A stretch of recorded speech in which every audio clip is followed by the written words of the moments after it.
good day and thank you for your patience and thank you for joining us. Just share. We are that huge interruption. We are hosting Honorable Makebi Zulu. You know, when you are a one-man show, you are the technician, you are the cameraman, and you are also the one doing the broadcasting and linking to our guests. Sometimes these things, happen. But I wish to apologize. What you can do is, we are the huge audience that has just joined us in our first broadcast that we've restarted. I'm asking you to share. Share. We are hosting Makebi Zulu, is family spokesperson for the late president, Dr. Edgar Chagwa Lungu's family, and is a renowned lawyer. He's a former minister of Eastern Province, is former minister of, is former MP for Malambo. So share the broadcast and let everyone go to your WhatsApp group, get this link and show to your colleagues. We are discussing Zambia at 61. And I'll start with my reintroduction. I will start like we didn't start the earlier broadcast. I was saying Zambia was a powerhouse at 1964. It had foreign reserves. The economy was growing. It had a good population. It had surplus funds. The industry, though nascent, was doing very well. We were the third largest economy in Africa. Our GDP per capita was far better than Singapore, Malaysia, China, Japan, or South Korea. And I've taken an example of China, that China's GDP was $300, at independence. But see where China is. It has grown to be the second largest economy in the world. It was said to be, because of its huge population and the mass poverty, it was said to be the sick man of Asia. But today, it is the largest power in Far East. It has leapt from $300 of GDP per capita to $10,000. It took the US 120 years to get where China is. It took Britain 200 years for it to be there. But look at China, what it has done just in the last 25 years. It has a high-speed rail whose engineering is such a marvel. It's called a miracle, because it has the largest high-speed rail network in the entire world, and their trains fly across China over 350 kilometers per hour. The fastest rail system on earth is in China. It was a poor agricultural nation, but now it has risen to be the number one powerhouse. It's a manufacturing hub for the world. It has now grown. Its military is the second only to the US. And it did all this without war and conquest and what they call peaceful development. It's providing clean water, clean education, and the number of students is graduating, from its STEM, over 10 million a year. It has an engineering population that China is growing. Its weapons now cannot be challenged. Its supremacy only second to the United States. So look at where Zambia is. It's the sixth poorest country in the world, and we are among the 10 most unequal countries in the world. We have a small economy, 31 billion, the economy of Nairobi as a city. So where did we go right? Where did we go wrong? And I'd invited Honorable Makebi Zulu to speak to us. But every time you see Honorable Makebi Zulu, colleagues, you see the issues around the late president. So I'll invite him. Honorable Makebi Zulu, I know we did this, but let's do it afresh for our audience that we're missing at the beginning. Just where are we at with the late president 4 months on without burial? Thank you very much, Ambassador. And thanks for having me on your program. I had explained earlier to say that the update is as it was, with a little progress that has been made from the time that we last gave the update. And largely, this has been because of the clandestine activities that the state had been carrying out in the background, whilst we thought were carrying out genuine talks with them. The idea was to try and build, because what had been broken down right from the beginning was trust, in that the family was not able to trust the government. That trust to be rebuilt needed the government to show that they were genuine in their approach to the discussions that were ongoing. From the time the government took the family to court, we had been engaging in discussions. We had been telling the government to say it's important that we discuss this matter, we come to a conclusion, and we agree on what necessarily has to be done as to what amounts to a dignified send-off. The definition is not necessarily that which the government thinks is the case, but the wishes of the family, the wishes of the deceased ought to be taken into account. And that is what was hoped to be achieved, and that is what is still being hoped to be achieved. But we have seen that there have been these clandestine moves, all aimed at access to the body. You may be aware that right from the start, the president did say that he was aware that the President Edgar Chagwa Lungu died even before Tarsila announced that he had died. And now you have all this propaganda machinery of the government and of the UPND coming in and saying, no, President Lungu is not dead. President Lungu was poisoned. President Lungu bought 150 vehicles in Johannesburg. He bought a house. President Lungu was a drug dealer. You have all these issues that are being propagated by the machinery that belongs to the ruling party. And the family, in most cases, has sat back and done little about that. We, on several occasions, that all things be stopped. At some point, we saw that they managed to prevail over outlets like Koswe, and they stopped for some time. And after some time again, we saw them begin again. So, meaning that at any given time, they had control over who said what they said, the insults that were propagated against the widow, the insults that were propagated against the family. All those are there for public record. And the persons that were saying this were aligned to the government, or indeed in the government, as we saw in one incident where one member was suspended. We saw all that. But at this particular point, we're saying we have appointed mediators. There's a mediator appointed by the government. There's a mediator appointed by the family. And these two are to sit down and help the family and the government come to a resolution that both will agree amounts to a dignified send-off. And I did indicate that perhaps what has been at play here is not an issue of what is in the public interest, but possibly an issue of egos. And this is very simple.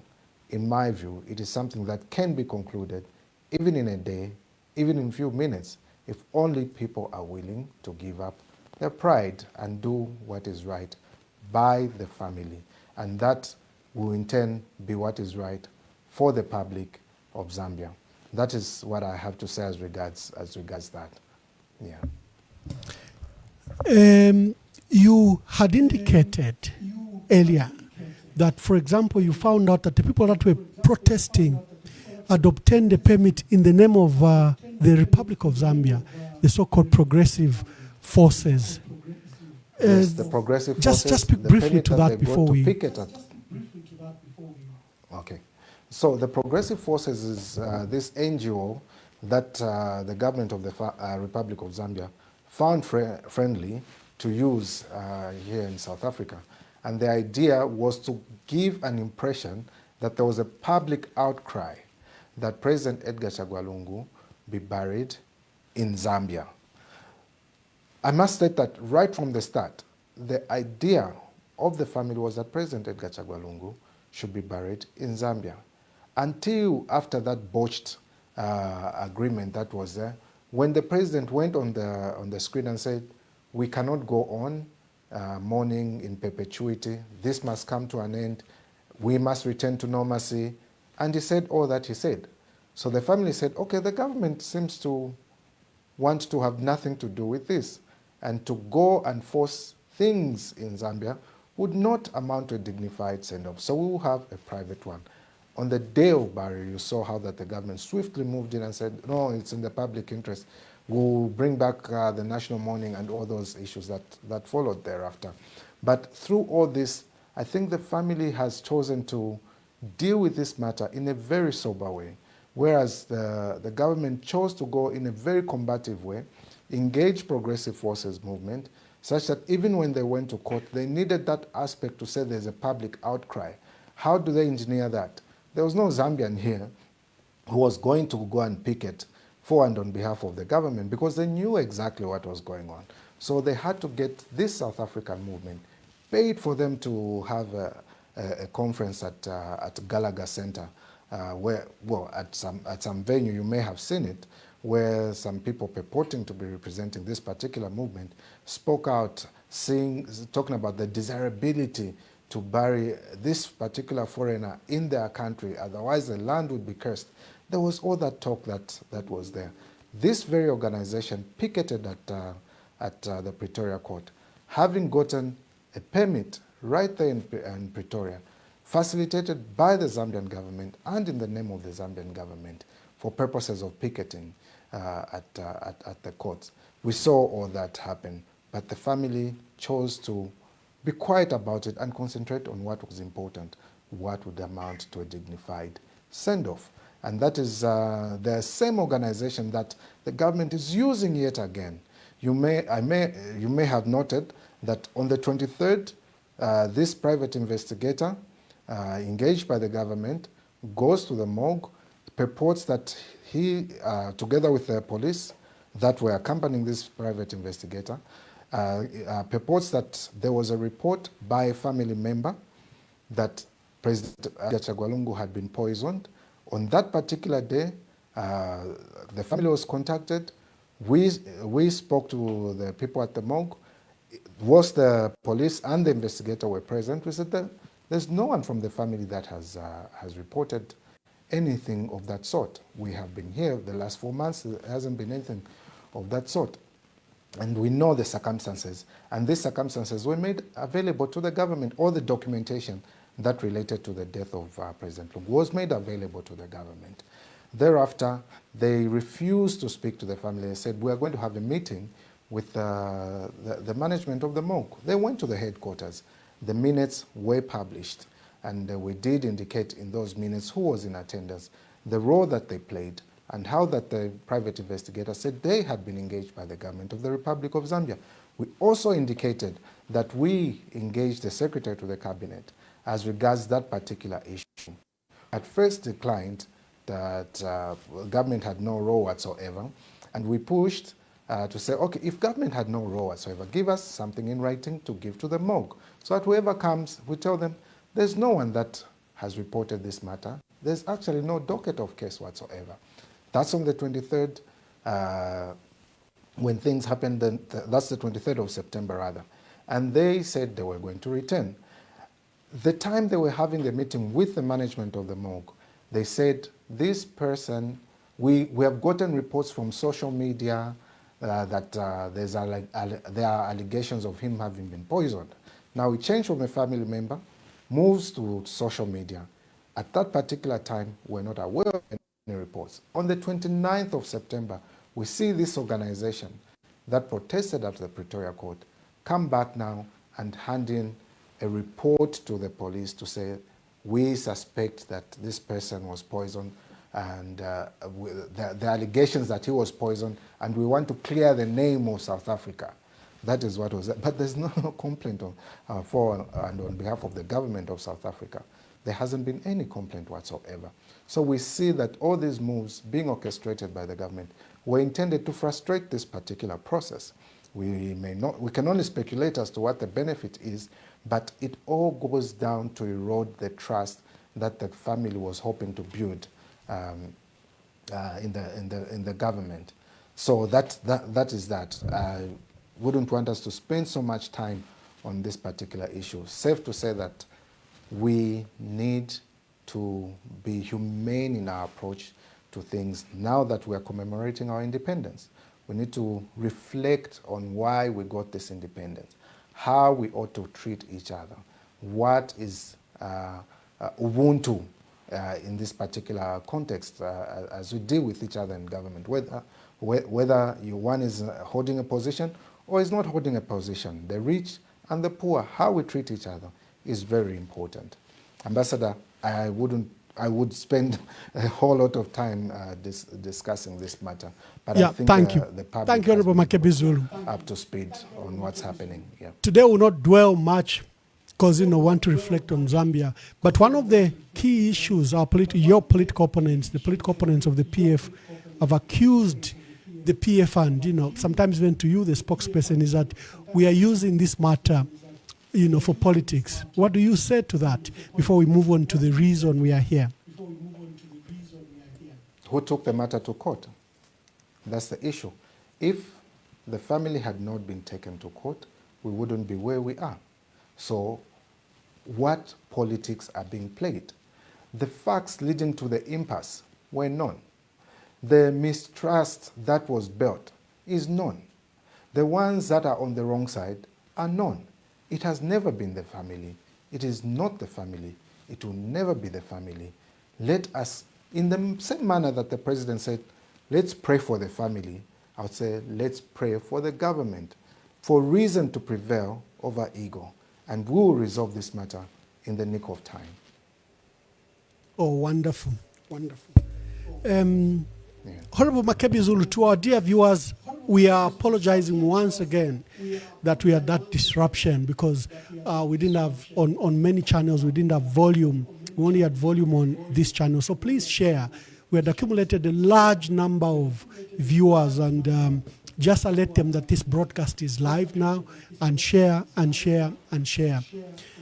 For those that wish to delve into the life of Honorable Makebi Zulu, have had an opportunity. I profiled him in my previous program called The Conversation Podcast. And you can find all his full details, where he was born, where he went to school, how he became a lawyer that he is, and his illustrious career. Today, we are reflecting on Zambia, at 61.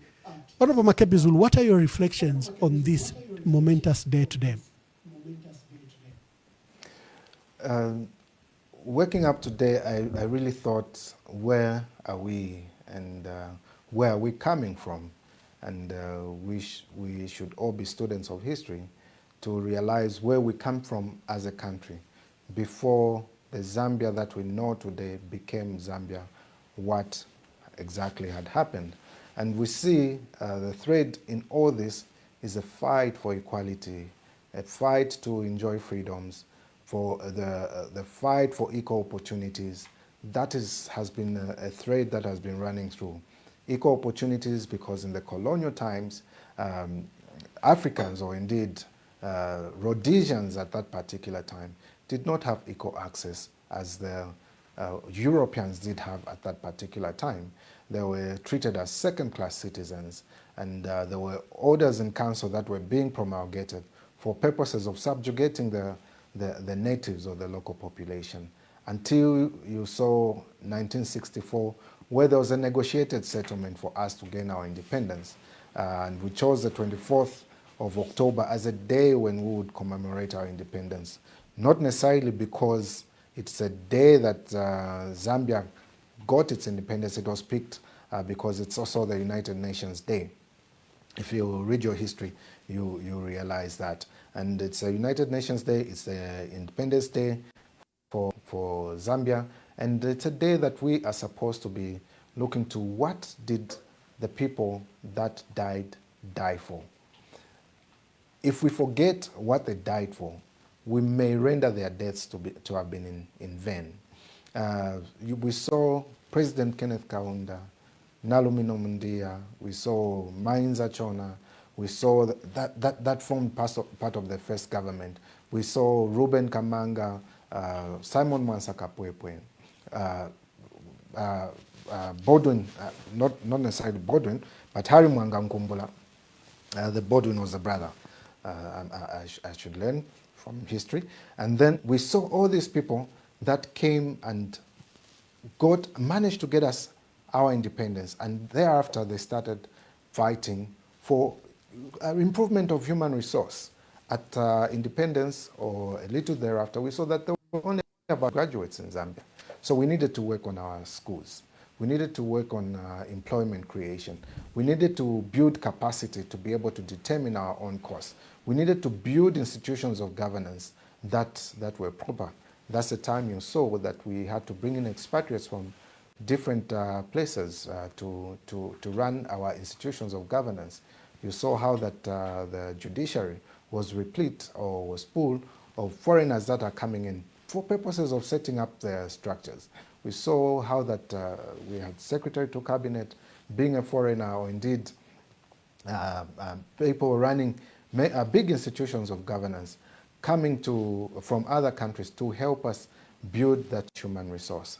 And of course, that is what went on during that particular period. And you may have known that in this particular period, it was a multi-party democracy from independence until about 1972, when it was decided that Zambia should be a one-party state. A student of history would wonder, why was it decided that it should be a one-party state? Always the reason is seemingly attractive.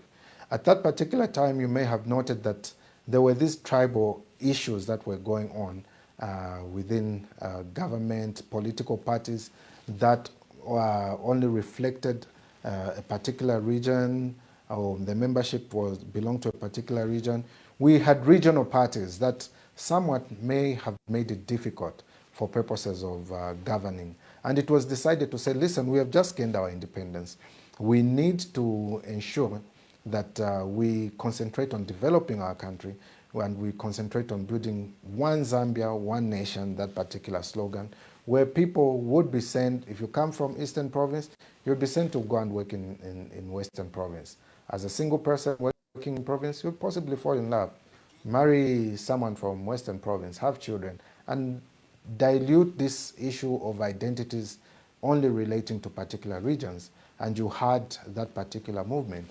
Even as members of parliament, you saw how that you did not necessarily need to go to your village to become an MP there.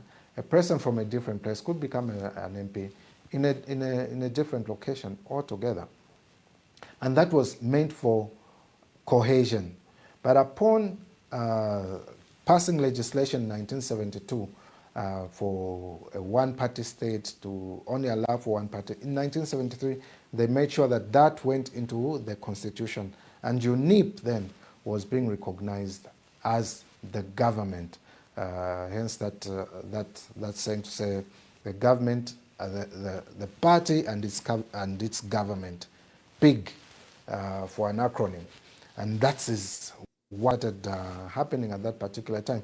But it appears that during that particular period, we may have gotten back to issues of power, corrupting certain leaders that may have been there, or indeed using power for control and not for service. And people said, no, we can't have this particular incident going on. We can't have a government that is not subjected to checks.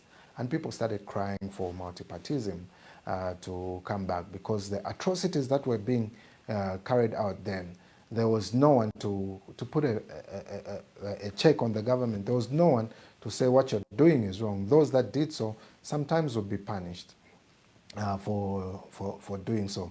We had laws being promulgated to stop people from saying certain things that were seemingly against the president, against the government, because that was going to keep the cohesion. But then, come 1990, we saw the law being changed to allow for multipartism once more. And once multipartism came through, we're moving from being a socialist state to moving to a democracy. And now we saw the democratization of Zambia, and that is when the good President Chiluba, took over, and you had the privilege to serve in his office as his press aide. You had that opportunity, and that is where we began to grow our democracy. That is where you saw parties coming up. You saw Zadeco coming up. You saw FTD thereafter being formed. You saw a couple of other parties being formed and participating in the democratic space. Now we moved from a place where our concentration now became, okay, what do we do as regards the rights of the people that were being infringed previously from the colonial era through to the one-party state, and now coming to a multi-party democracy. Even when we tried to change our system, we never touched the Bill of Rights. We never touched the Bill of Rights because of the requirements that were needed to be able to amend it. Because at that particular time, obviously, we have the rights that are currently reflecting in our Constitution not having been changed over time. And there's still that cry to say, how do we democratize? So that was the main part as regards the first part of the 1990s, introduction of multipartyism. And in all these things, we commemorated our independence days. And in commemorating our independence days, obviously the themes have been differing depending on the aspirations of the people at that particular time. And all those were aimed at national building. And now we are at 61 and we ask ourselves, what progress have we made over time? We had been making steady progress, as it were, but it appears as though at this particular time we have to relook at what exactly have we gotten ourselves into. Because the very laws that were never changed, that were used to subjugate the population, or indeed the Zambians, are the very laws that have been resurrected now. Perhaps it's because we may have slept. There's this seditious practices, which at some point was a matter that was almost always in court, that was pre-independence, and during the time we had that one-party state, we had this offense of seditious practices coming up. And the next time we have heard of it is now, during this particular 4 years of the UPND. That has been resurrected, used to stifle dissent, used to ensure that every person keeps quiet. As if that was not enough, we have the so-called cyber laws, which gives the state unfettered powers to even be able to snoop in our phones, to snoop into everything that we have. Even an attempt to ensure that even the very CCTV that you put at your house has to be regulated by the state. What you put for your own security has to be regulated by the state, as if to say they also want to have access to what you see. Now, there's all this thinning of the rights of individuals that has been going on. And now we're saying, okay, how did we get here? Why is it that every time there's a change of government, there are aspirations of those that are in government are to work to fortify their stay in government? Is that what we want going forward? Why are we using power for control and not service? Those are discussions and conversations that are on the table right now. And any noble person, any person that is going to have the interest of the nation at hand will know that power should be used for service. The reason we have a constitution that gives various institutions of governance power to do what they do is for purposes of allowing them to serve the people of Zambia. But alas, this time around, that is not the case. We have gone back to a period of nation. In a very, very long period. As a matter of fact, this is the only time where, the only period within 4 years where you've seen the most judges being removed from their offices. This is a time when you've seen the most MPs lose their seats by reason of matters in court. This is a time when you've seen the most politicians going to court, being taken to court, being dragged to court. And most of them is simply for what they said. There's a saying, a quote from Abraham Lincoln, who said that, "I may not agree with what you say, but I will protect to the death your right to say it." We ought to be living that. We ought to protect the right of people to have a thought, and to be able to express that thought. Now we're being stopped from thinking. Not only thinking, we're also being stopped from expressing that thought that you may have by this offense called seditious practices, or indeed using the cyber laws to gag people, using the cyber laws to infringe on people's privacy. That is what is going on now. And that is the democracy that we have to fight. What have we seen? We've also seen institutions of governance being compromised. Now, when we talk about institutions of governance, you cannot talk about improvement of the economy if your institutions of governance are weak. You can't talk about investment in a country if your institutions of governance are weak. Now, what do I mean by this? If I'm going to invest in Zambia, I must know that their dispute resolution system is something that I can rely on, meaning that I'll look at the judiciary. How is the judiciary run? Is there interference in the manner the judiciary is conducting their matters? Are they independent? Can I trust them that if I have a dispute with another person, an investor, or indeed I have a dispute with the government, the result that I'll get from court will be fair, just, and legal? For that question, any Zambian, any person who lives in Zambia would give you an answer as to what exactly is happening right now. The judiciary is at its worst in terms of upholding the rights of people, in terms of upholding the law as it relates to the citizens.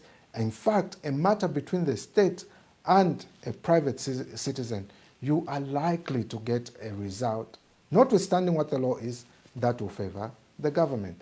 You have a judiciary that 4 times rules in one way and the 5th time changes its mind.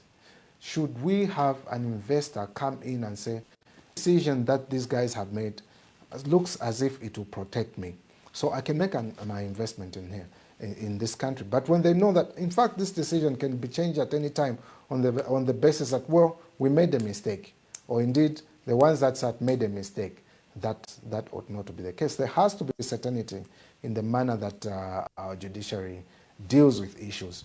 Only then can we talk about having investment, bringing investment, because every investor wants their investment protected. And we also want the legislature, or a legislative structure that is not necessarily part of the executive, that is independent, that furthers the interests of the people and not the governing authority. But we have sycophants for presiding officers only pursuing the interest of the executive, and that is eroding the trust and confidence that people have in the National Assembly. You have members of parliament who are being gagged every now and then, being gagged from expressing themselves. That place called the place where people ought to speak and ought to speak freely. But our members of parliament are not free at all. Now, if a member of parliament is not going to be free, in the precincts where they say you should be free, and you have a member of parliament being sentenced to a jail term for something they said within the precincts of parliament, when the law protects free speech, especially within the precincts of parliament, because people have to be given the right. You can only enact laws based on what people say should be the law, based on what people say they want to be governed. And that is why the Constitution says all that power which is not given to any institution belongs to the people, and they can exercise it themselves or through their members of parliament or their representatives. That is ordinarily what we'd expect. But what is the state of our National Assembly? You see a National Assembly that defies court orders. We have Bill 7 at hand, where the Speaker even goes to render a ruling defying the judgment of the court, and only bows down to pressure. And now, for the very first time, we are seeing the government trying to change the orders. See, every time you withdraw a bill from the National Assembly, you can't bring it back within a period of 6 months. You can't. you can't bring it back. Yeah. But in this particular Thank case, you. there are attempts. Let me just intervene there. We are going to elections just in the next few months. Nominations, I think, is in May, 3 months before elections. But the state of the Electoral Commission of Zambia is of worry. Its composition, both at management and at commission level, is of key worry. And then the president has started a process of a technical committee to amend the constitution. He has appointed a technical committee without legislative support, and it looks like it's outside the law because they don't seem to have used Inquiries Act. How will this impact on the election? Because if you have the technical committee, 25-member committee appointed, and that they should come up with a draft constitution, they should gather all their views and come up with a draft constitution in the next 1 month. Probably that's the fastest, speediest constitutional process I've ever seen. We've looked at all the constitutional review commissions, from the Moncton Commission in 1962 to the 1973 Mainza Chona one, to the 1990 Professor Mvunga's constitution, to the Mwanakatwe constitution, CRC, to Willa Mungomba. We've never seen this speed as this technical committee has been done. You were privileged to, under the Patriotic Front, there was an issue of Bill 10, which received mass condemnation, like Bill 7 has received mass condemnation. But there you seem to have done some basic things, such as providing for a legal framework and a credible consultative process. This one doesn't have anything. Citizens are despairing. What shall we do? Clearly, the president is on a path to amend the constitution, whatever we say. Maybe speak to the issues of the technical committee and its legality or legitimacy, and the 1 month they've been given to come up with a draft constitution, and they've been restricted to Bill 7. See, the whole problem starts with this issue of exercising a power that an organization does not have. The Electoral Commission of Zambia has no power whatsoever to suggest or to set up a commission from within itself for purposes of seeing how they can amend the law that regulates them. They have no power to do that. It started from there. They went on a frolic of their own, looking at how best they can change the regulations that regulate how they conduct themselves. That's where it started from. And they submit this to the president. Now, when they submit this to the president, everything you see circles around the election. Bill 7 itself circles around the election. And what is the essence of dealing with an election? Previously, this is a government that said, we will not change this constitution. These provisions in Bill 10, as we argued, they said everything is already provided for.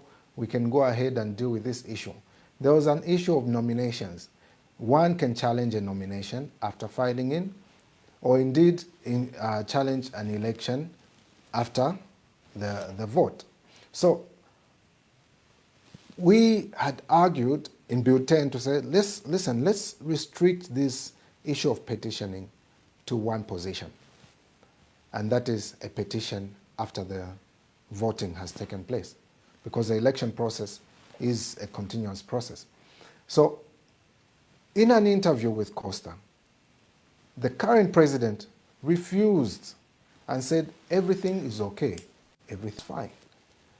After the introduction of Bill 7, he went back, swallowed his vomit and said it is actually not okay, it should be amended. Now, this is something that was already said no to by the Zambian people, using a system that had been properly legislated. We had the forum that was set up by the National Assembly with legal backing set for it. Now we have this Bill 7 brought to the National Assembly. There's a public outcry. This is not the law that we want. It is withdrawn. The court renders a ruling to say, do not proceed with Bill 7 because it was not consultative and thus it is unconstitutional. It breaches the Constitution.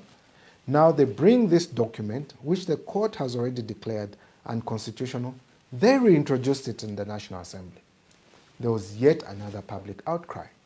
There was a move to cite for contempt those that were proceeding to introduce it in the National Assembly because there was a standing order or a standing judgment of the court saying this is unconstitutional. Now, no matter how much you turn the pages of a document that has been declared unconstitutional, that doesn't make it any more constitutional. Again, there was a public outcry, and now the president has decided to say, okay, we withdraw it, it's withdrawn, and in no time, he appoints a commission, or this committee that has now been appointed. Now, you must know that when you appoint a committee, you have to do it pursuant to a law. Now, he purports to create this committee in accordance with the Constitution as an executive appointment. Whereas noted that all committees have been appointed pursuant to the Inquiries Act, and their terms of reference have been promulgated and provided for, and to be carried out in accordance with the Inquiries Act. Now, he appoints this particular committee pursuant to the Constitution, and I would argue that that does not fall within what can be defined as executive appointments. This committee has been appointed to carry out particular tasks. And if you're going to frame terms of reference, obviously in carrying out those, they would need to be guided by some law. There's no law that has been promulgated that supports this particular committee. There's no law that is guiding them on how to do their work. Even the terms of reference being made available to them, there's no law that is going to guide them as to how, in a lawful manner, they can collect views from the people. Now, with that said, you will also note that a person who sets the terms of reference determines what goes in the Constitution. And you saw how that Laura Miti recently cried as to how they have been gagged. They have been only asked to go to the extent that the questions are asking. So in all this, the person who sets the terms of reference determines what should go in the Constitution. And in this particular case, it is the president who's determining what should go in the Constitution. Now, the Constitution is a document that belongs to the people. You can't say, let's take this to the people, but what I want to go in this Constitution is this, this, this, and that. It should have been prudent, or it could have been prudent, of the president to have people submit at will what they would want to see in the Constitution, because the Constitution is supposed to be a living document. You can change it from time to time to meet the aspirations of the people at that particular time. It is not a document to meet the aspirations of those that are governing. It is a document that the people agree to say, we want to be ruled in this manner. And for purposes of achieving these particular goals that we aspire to, these institutions will have this kind of powers. The president will have this kind of power. National Assembly will have this kind of power. The judiciary will have this kind of power. We shall have institutions such as the Drug Enforcement Commission, the police, and this is how these will be regulated. This is how they will relate, carry out their business, and this is how they will relate in relation to other organizations. All that goes in the Constitution. You can't say that, tell me how, not whether or not you should be a lid on a bottle, but how tight I should. You've already made a decision that there should be a lid in the first place. And that is what is going on right now. And that is where we're saying, listen, we should not regress. We should be progressing in the manner that we're governing ourselves. Because these institutions of governance that we're trying to create that only serve purpose, the aspirations of individuals are not supposed to do so. They're supposed to serve the interests of the people. And it is these institutions of governance that guarantee whether a country is going to prosper. They will determine whether a country is going to prosper or not. They will determine whether a country is going to be attractive for investment or not. They'll determine whether people are going to be free enough to express themselves to the extent of bringing ideas that may bring development to the country. So for as long as we have institutions of governance that only serve the whims and caprices of individuals, we will not progress. You can't have investigative institutions where you determine who should be arrested and who shouldn't. You can't go to a press briefing and say, that person did something, therefore go ahead and arrest that person. You don't have those particular powers. But the moment you say it, and as president, those institutions that are there and ought to be independent moving, there's no place that that person may have justice, especially when the judiciary is compromised, the very police are compromised, the Anti-Corruption Commission is compromised, the Drug Enforcement Commission is compromised. What is there to do? Who protects the citizens when the very person who's supposed to protect them is the one that sets loose the dogs to bite them, even in matters that have clearly been dealt with? That is not the Zambia that we should be celebrating at 61. We ought to be progressing in the manner that we're running the institutions of governance. The opportunities that we are giving to the Zambian people, and by the way, I said the Zambian people, not necessarily people belonging to particular regions, because the moment you begin to concentrate on regions for purposes of running particular institutions, then you lose the very essence of one Zambia, one nation, the very bedrock on which the nation was built. You lose it. And when you lose the essence, the very essence of one Zambia, one nation, you can't develop. No matter what investment you think you're brokering, it can't, because it is seen to only be dealt with by a few. It is seen to be only controlled by a few, whose interest is regionalized. And we're supposed to be looking at the interest of the whole country. That is what we ought to be looking at. Once we set our institutions of governance in order, then we can have discussions as regards investments, discussions as regards infrastructure development, because then you will not be selecting where you're going to put that infrastructure.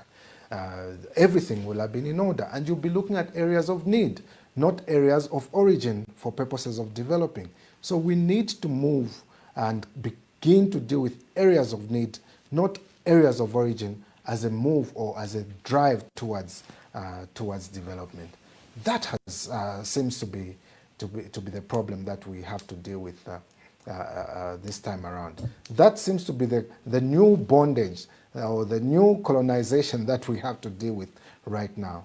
How do we free the institutions of governance for purposes of distributing the wealth of the country evenly and equitably, or indeed equally where need be? That is where we are. And that is the independence that every Zambian is calling for.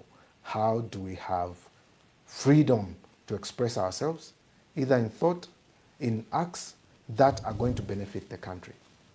And you can't do that by stifling thought or indeed speech. You can't do that by regionalizing development to only favor particular areas. You can't do that by only availing opportunities to a section of society or those that seem to pander to what we want. We can't do that, and we shouldn't be headed in that direction. So the first thing that we ought to do right now is make the institutions of governance independent from the whims and caprices of individuals. Then we can talk about real development going down to the people. Wonderful. Dear viewers, I'm glad that most of the people have since joined the broadcast we are hosting. Honorable Makebi Zulu is former MP for Malambo in Eastern Province. He was provincial minister in Eastern Province. He's known, very well known as a renowned Lusaka lawyer, and is a family spokesperson for the late president. But today, we got him to reflect on Zambia at 61. Where are we at? What have we done wrong? What could we have done better? How do we forge a future ahead of, from now? I'll be inviting you callers. We started very late, so we'll open the broadcast quite for you to call in. We'll invite you to begin making your calls and asking Honorable Makebi Zulu some questions. But I'll urge that you are brief, there might be more people trying to reach us. So let's give as many views as possible. He has given a reflection on the late president. Negotiated appointments were done. The family chose Archbishop Alec Banda, and the government of the Republic of Zambia chose Dr. Joshua H.K. Banda, leader of the church at Pentecostal Assemblies of God in Zambia and in Africa, and is a senior pastor at North Mid Assemblies of God. So the two Bandas are supposed to begin the negotiations for the repatriation of the remains and a decent burial for the late president. We hope that those will go very well. But the reason we got Honorable Makebi Zulu is to reflect on the state of our country.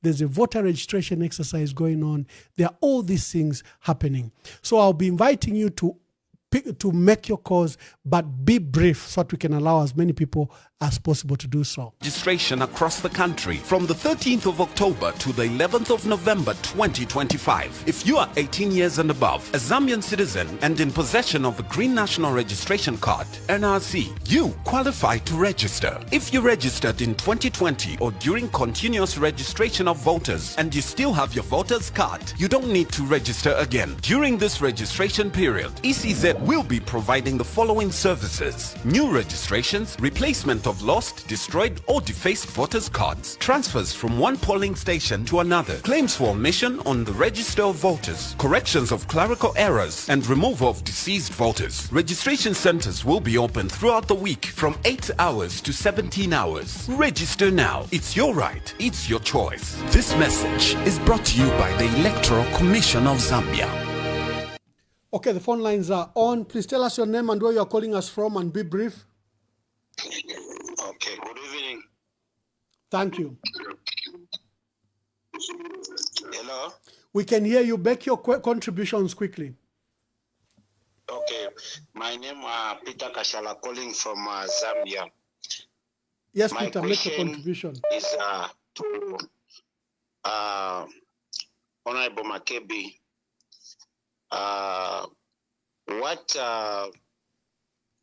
What difference do you have with the Zambian people?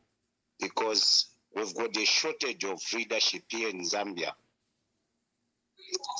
What qualities do you have as a president if we say we want you as a president here? Okay, thank you very much, Kashala. Kashala says, what qualities do you bring to the table? There seems to be a shortage of leaders. Hello, caller, please tell us your name. Ambassador. Good evening. Good evening, Ambassador. Good evening. Honorable Makebi Zulu, good evening. He can hear you, thank you. Okay, you are speaking to Madam Ngoma, calling you here in Lusaka. Honorable Makebi Zulu, my take is you have to contest as a presidential candidate. You are the only person who is going to remove us from this miserable we are facing right now as Zambians. As you are articulating issues, we are happy and very attentively listening to what you are talking about. You have to stand. You have to contest. We rely on you. Makebi Zulu, me, I said as Madam Ngoma, you have to stand. I thank you, Honorable. I thank you, Ambassador Mwamba. Let Makebi Zulu contest the presidential race. As we depend on him, is our own Moses who is going to remove us on this shame. Thank you and good night. Thank you. Hello, caller. Please tell us your name and where you are calling us from. Good evening, Ambassador. Oh, just hold on. Let me. You seem to be connected to my. Just a minute. Good evening, Ambassador.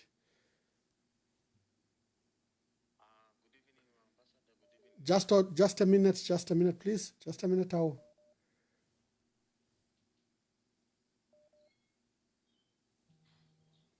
Okay, caller. Now you can say.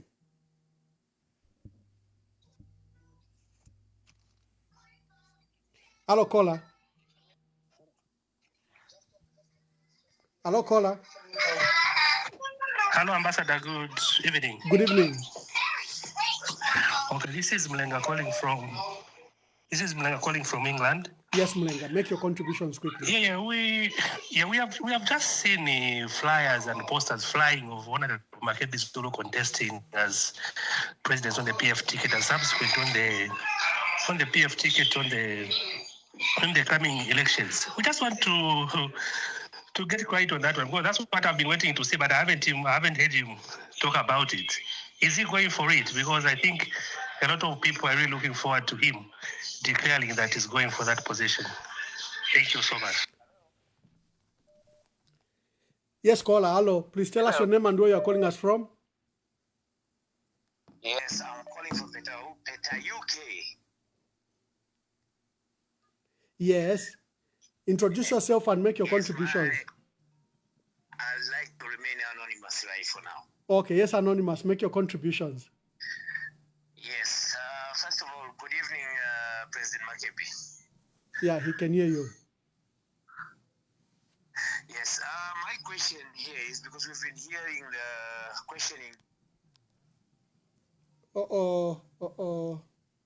He got cut. I hope he can come back. Hello, caller, please tell us your name and where you're calling us from. Hello, good evening, Ambassador Mamba. Good evening. Good evening, Honorable Makebi. This is essential. Just a quick one.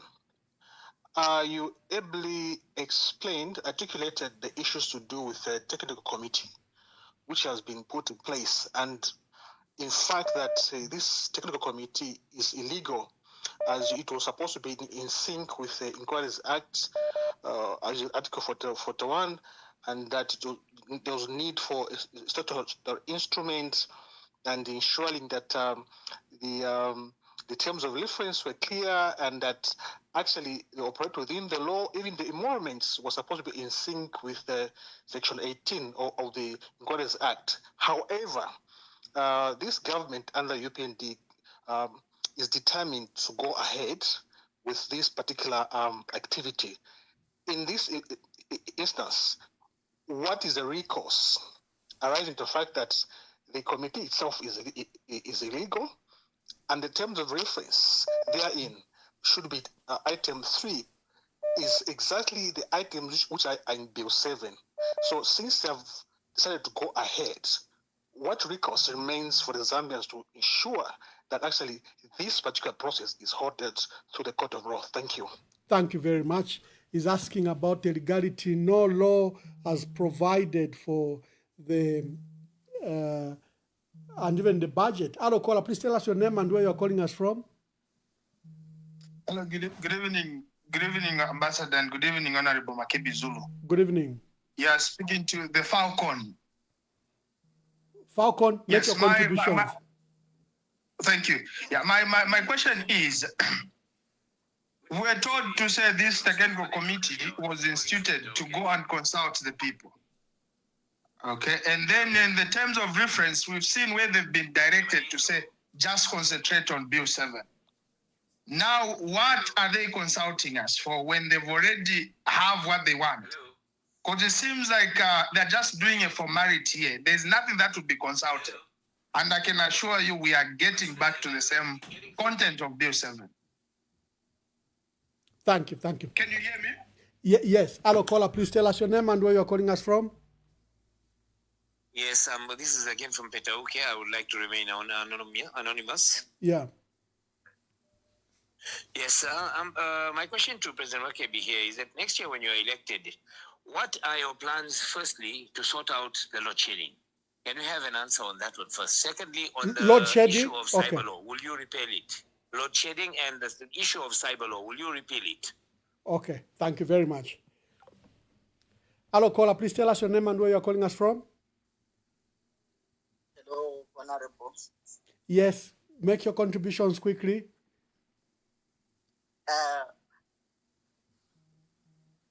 My question is to President Makebi Zulu, if he wants to stand and with the impasse that is going on, when do we expect to see him in the country and so that he can start the campaign full throttle? Thank you. Hello, caller, please tell us your name and where you're calling us from. Yeah, Ambassador, good evening. Good evening, Honorable Makebi Zulu. I think Zico so far is on the mess.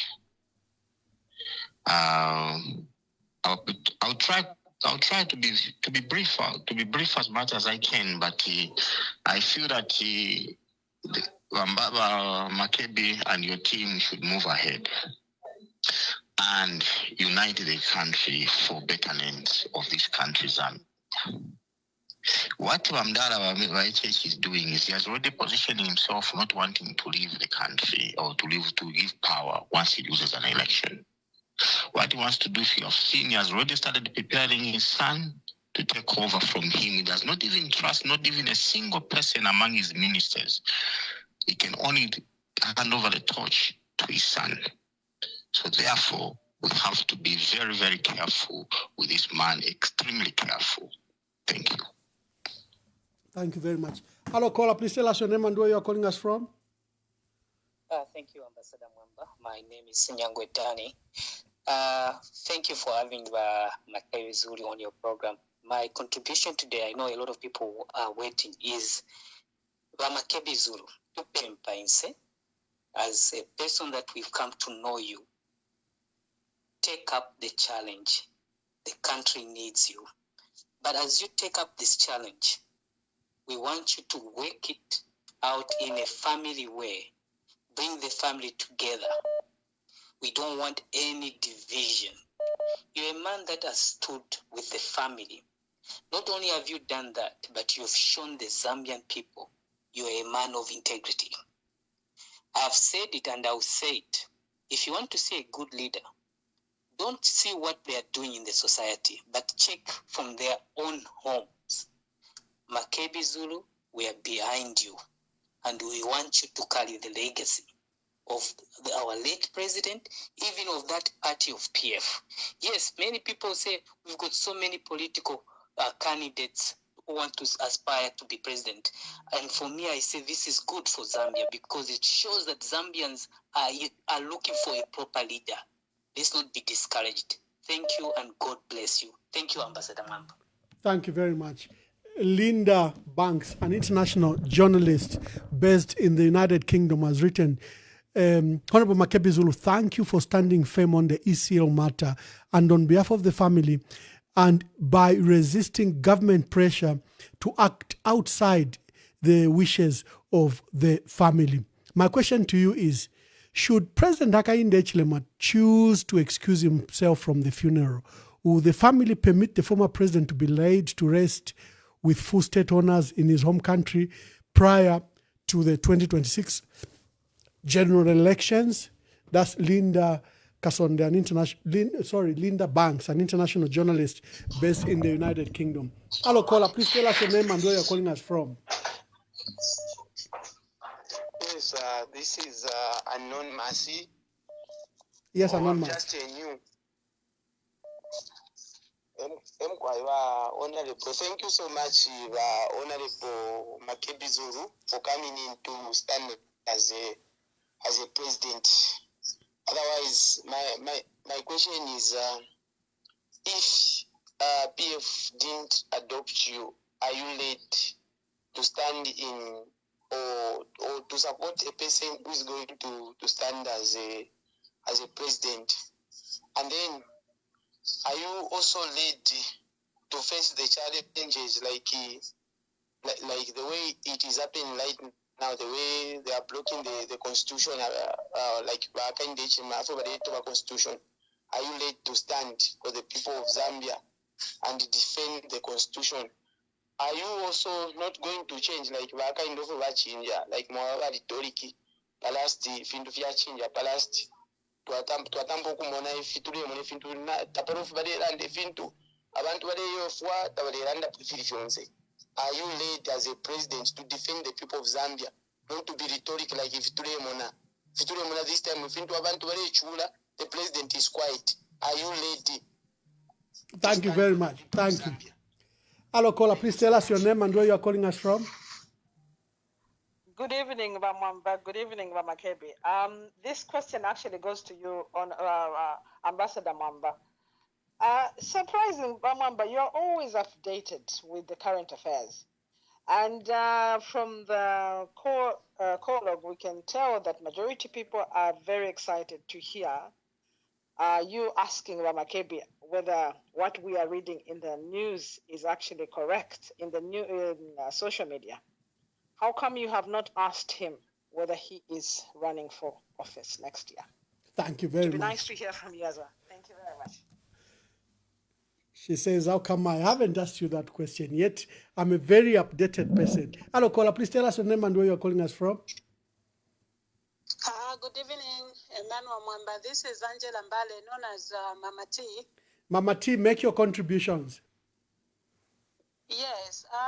First of all, I want to say hi to our incoming president, Mr. Makebi Zulu. I don't know if he has declared whether he's standing or not, but I'm begging him. I'm asking him if he can stand. Because right now, Zambia is not the Zambia that we knew. This is a different Zambia.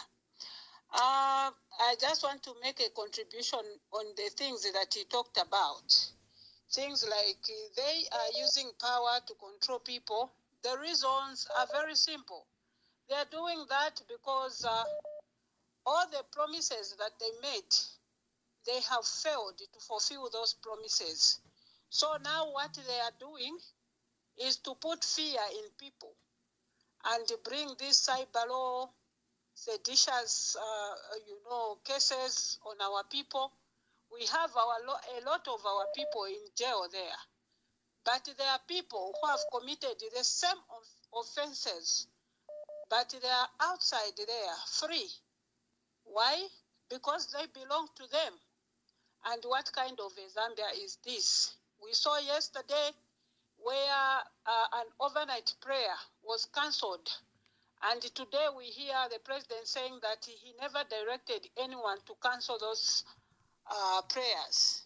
The prayers which has been taking place for quite a long time with our Apostle Sunday Sinyangwe. And yesterday it was cancelled. So as Zambians, how do we interpret that? Because we understand there's that grudge between our president and Sunday Sinyangwe. So saying that he never directed the police to do that, we don't believe that because we've been told a lot of lies. And there are a lot of things that have been happening in Zambia. A lot of things that people are scared to talk about. Because Thank you, my dear sister. Thank you. I've got so many people waiting, my dear sister. Hello, caller. Please tell us your name and where you're calling us from. Okay, you are speaking to Falcon, calling you from Zambia. Falcon, again, one yes. question that I want the Honorable Makebi Zulu to answer is, people who are supporting that scared, they're saying he'll never come back to Zambia because he'll be arrested. So my question is, in his execution as a family spokesperson, has he breached any Zambian and implicate him? Thank you. Hello, caller. Please tell us your name. I need to close this part of questions so that we can allow Honorable Makebi Zulu to answer, but quickly make your contributions. Good evening, Ambassador. This is Munkonge. Bamunkonge, make your contributions. Yes, just want to ask the State Council, Makebi Zulu, since he has been in the very tough situation, he has been in the tough situation for so long, and he knows the type of the government, and the government, they knew that he knows. Bamunkonge, London wino mulanda wino muchibemba, London wino muchibemba endesheni. Makebi Zulu, funa chala ndirana chafo omutonga na mumuroza mfako Makebi Zulu. Mwalimu n'olufyengo ulo wa government bakwata ku bantu mwakukora na bena sana olo balishiwo kweba tumwali beshiba mano ya bufuntungu eyo bakwata ba government. So nomba pali ino nshita bushe ni system nshimwala wo mfya pa kweba ti tamuponele mumwe matraps yavo ayavufuntungu pantunga varifo kuchite chintu varavomfya sana orufyengo. Thank you. Then number 2, epo imwe mwaliye nkambi kumafunde ya chalo. Mwala chita kushani advise avena Zambia, epo va government valeto vamafunde, lero tabalesa kamana tina abato vamafunde. Icho avena Zambia tabaishi vamafunde, so tabale ishiva va government ngana abato vamafunde. Ushoni nshira nshimwala chitea kwa fa kwa ve karachalo, pakwe bati mwendere pamo. Pantoro bato befunde abantu bena bale chimona fyo kwa bachiri bwino. Oro last advice. Since mulesa mkuturula pali ino nshita. Kubantu abale mchita introduce pama platform. Mure bapera kwa guidance. Ili mwalande fintu na vero bafuye balanda. Tabafuye bale mirandirako. Ili tamula alanda because apanomba ni serious business mwaingiramo. Mwalishi baba abantu pama platform opo baisura. So tatuefora alienu byaonaika apa burumulandu pantu nibakanye mukona ora mashina. So ama pages yale chita promote imwe mutu mwabasta ku advise belala landa fe ili tamula landa. Okay, thank you. I think Mwaumfwika. Honorable Makebi Zulu, just quickly answer all those and I get a second set of questions. Please, let's start with all those questions. There's someone who said, Emmanuel, you are very informed. Someone calling from London. And how come you didn't ask Honorable Makebi Zulu if he's standing? Well, I brought him here to reflect on the Zambia's 61st independence anniversary. And I'm yet to see his official statement, whether he's standing, but he can use this opportunity to discuss this matter. Very interesting questions indeed. And I think I will approach them in no particular order of importance, as it were, but perhaps the issues that relate to the role that I'm playing here in South Africa, I'd like to deal with those, get them out of the way, then deal with the matters that have arisen. Linda Banks asks a very important question, and that is, should HH recuse himself from this process? Would the family be willing to bury in Zambia? That has been the position. If today the president said, I will not be in attendance, I will hand over to the vice president and we will give him his full honors. And tomorrow, we start off to come to Zambia. It is that simple. It is that simple. And that's why we're saying, let us pray for the government so that reason prevails over self or indeed over ego. To indeed respect the wishes of the family and do away with this whole thing. Because just this niggling issue is the one that has led to all this propaganda, all this false news that has been propagated against the family. And it ought not to be that way. We have to respect the widow. We have to respect the family.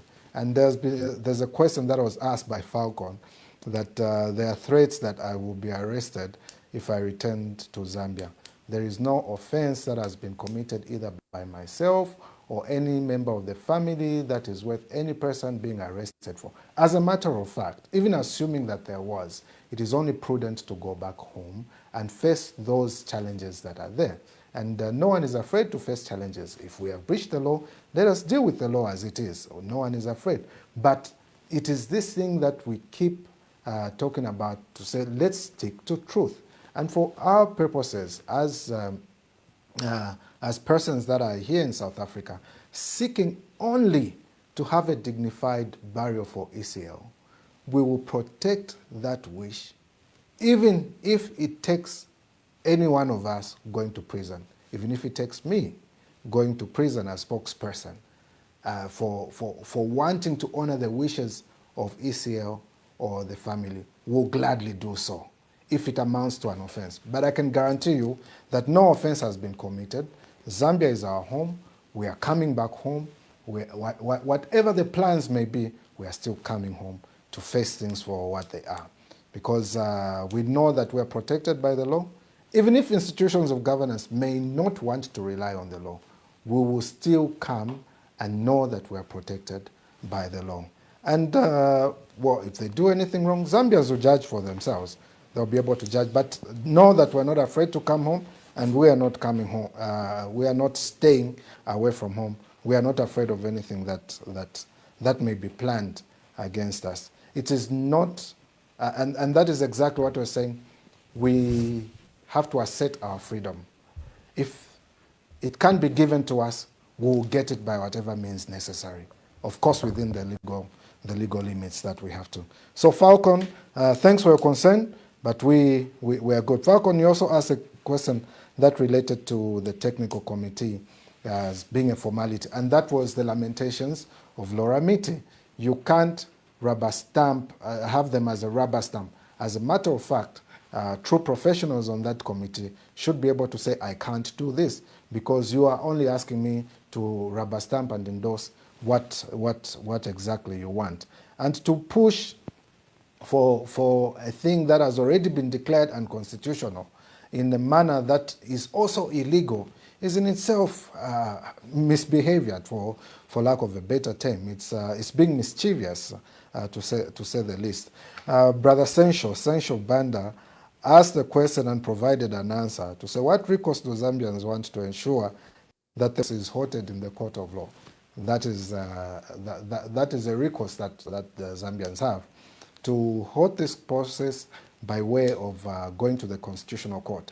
If we have gotten to a stage where we feel we have lost trust in our institutions and we think we won't get the results that we want, we have yet another opportunity in August, in a very short space of time, to be able to speak and speak loudly as to what we want. If we want a government that is only going to push its interests, or we want a government that is going to push the interests of the people, we'll have that decision to make.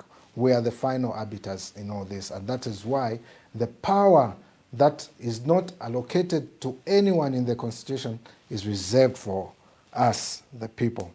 Anonymous asked a very important question to deal with load shedding and the repeal of cyber law. We noticed that when the current president was in the opposition, the cyber law that was there then, that was mostly targeted at cyberbullying, and came as a result of the lady who marched because she felt she was being cyberbullied and got a call from President Edgar Chagwa Lungu. He took a stand and said, we are going to stop cyberbullying. But now there was a promise to say we'll get rid of it because it was perceived to be gagging people from expressing themselves on social media. And what has happened now? The president failed to answer a question that related to cyber law when he was being asked by that international journalist. And he said, well, these are necessary. Necessary for what? When the laws have only been used to stifle dissent. You don't necessarily have to have people agree with you for you to be able to serve them. You can't have everyone agreeing with you. People will disagree with you. And in the manner that they disagree with you, they may choose an avenue of expressing themselves. And they'll express themselves in a way that they think is most fortunate. And if I were President Hakainde Hichilema, I would allow people to express themselves and express themselves freely in the manner that they wish to. Other countries have those laws, and those that are insulted by their citizens don't die from insults. Insults have never killed anyone. But it is a way of judging the character of the person. A society will judge the character of the person differently if they insult. But it is not for us to be able to criminalize dissent because this person said something that I disagree with, therefore they should go to jail, especially that I'm in a position of power. Power is intended to serve and not to control. There was another question that was by Madam Ngoma. Well, this was a statement saying you must contest as a presidential candidate. Then Mulenga from England says, is it going to stand for the presidency? And of course, we've got Stakashala asking to say, what qualities do you have? We have a shortage of leaders in Zambia. Okay, I'll try and deal with this as one. There's no shortage of leaders in Zambia. What has been is a proliferation of bad leaders. Not just a proliferation of bad leaders. The politics that we have been experiencing in Zambia have not attracted persons that have qualities that are to lead, because we say politics is a dirty game. Politics is not a dirty game. It's just dirty people come to politics. And when dirty people come to politics, it will take clean people coming to politics to clean it up. So if you are of good qualities, take the stand. Take the stand, come to politics. There are those of you that say, Christian, I'm a Christian, I can't be in politics. You're a Christian, therefore you should be in politics, because politics deserves people that are decent. You say, I'm of this religion, politics is a dirty game. You have a responsibility to save your country and go and take up that particular position and save the country. And Mr. Kashala in Bemba say, so you are able to tell, or you should be able to see who a good leader is. And of course, there are these calls. I've noticed quite a number of calls are bordering on whether or not I'm going to contest the elections. As a matter of fact, it is not an I factor, a we factor. What are we saying? And I'm heeding, I'm listening and hoping to heed to the cause of every Zambian that is there, carrying out consultations, as it were. And it's for that reason that you may have seen from my posting that we said we're going to carry out consultations and talk to different people as regards this very mammoth task, this very solemn duty that each one of us has to take seriously. It is not a matter that one just wakes up and says, I should do this. But the cause so far are seeming very irresistible, but it is something that we have to take solemnly. It is something that one has to take dedicated to prayer. And in all this, we know that there's light at the end of the tunnel. And this light, only God makes it available. And we are in that position where there is this call to duty. And to not heed to this call to duty is to disappoint the people of Zambia. Is not to heed to this call to duty is maybe not being able to listen to the voice of God. And the voice of the people is the voice of God. And at an opportune time, we will definitely make this known. But as I have stated, it is not an I factor, it is a we factor.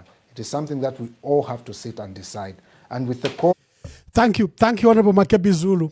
Before my callers become highly impatient, they are calling and calling and calling. I guess there have a lot of questions for you. And I hope that the clarification you've so far given has helped. Callers, I'm going to take the next segment of calls. Please call and make your contribution. And I'm glad that we are all back. Remember, after the earlier disruptions, I feared that we had lost the audience. But looking at the numbers, we are very, very good. Thank you for coming back and thank you for following this broadcast. Let's make your calls and let's hear from you. Hello, caller. Please tell us your name and where you're calling us from. Good evening, Emmanuel. Yeah, good evening. Just call me Foot Soldier. Foot Soldier, make your contribution. Okay, thank you very good. I've got just one or two questions for Honorable Makebi Zulu. Thank you. Yes, one. If elected in 2026, what measures is he going to put in place to make sure that there is a sanity in the judicial and the other faculties of the government, which is a disaster as for now? Then the other question, is Makebi Zulu a Christian, or what religious organization does he belong to? Because we don't want, when we elect a president with a questionable religious backgrounds. Then the other question, when elected into office by 2026, next year, what strategies is he going to put in place to make sure that as a country we are united? Thank you very much. Hello, caller. Please tell us your name and where you are calling us from. Good evening, Ambassador, and good evening, Honorable Makebi Zulu. I know he's listening. The question I have, first and foremost, I want to say thank you very much for giving us the information, especially on the late President Edgar Chagwalungu, our father. We are still waiting and we are still hoping that one day we'll be able to bury him here in Zambia. Like you have said, that it's only just 5 minutes. If President Hakainde Hichilema, he can excuse himself.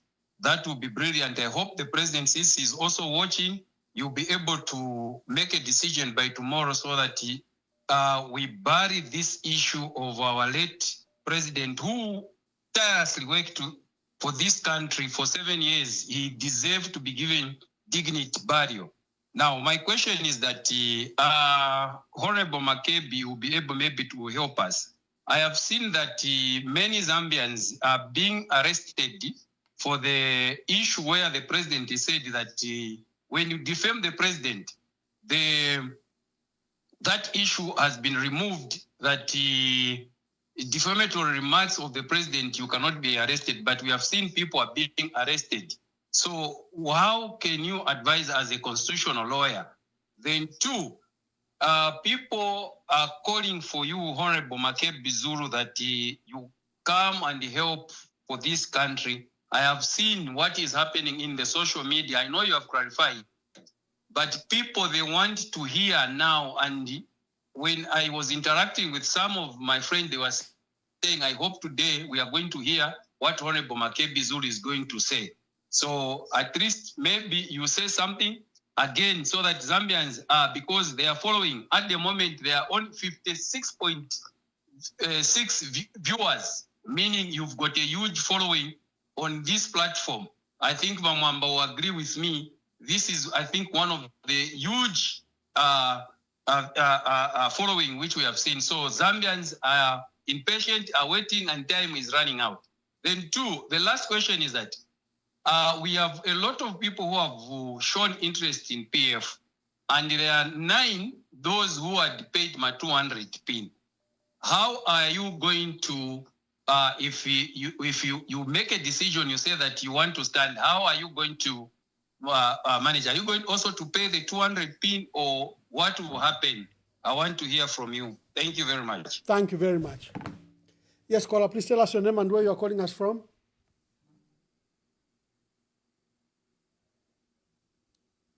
Hello, caller, please tell us your name and where you are calling us from.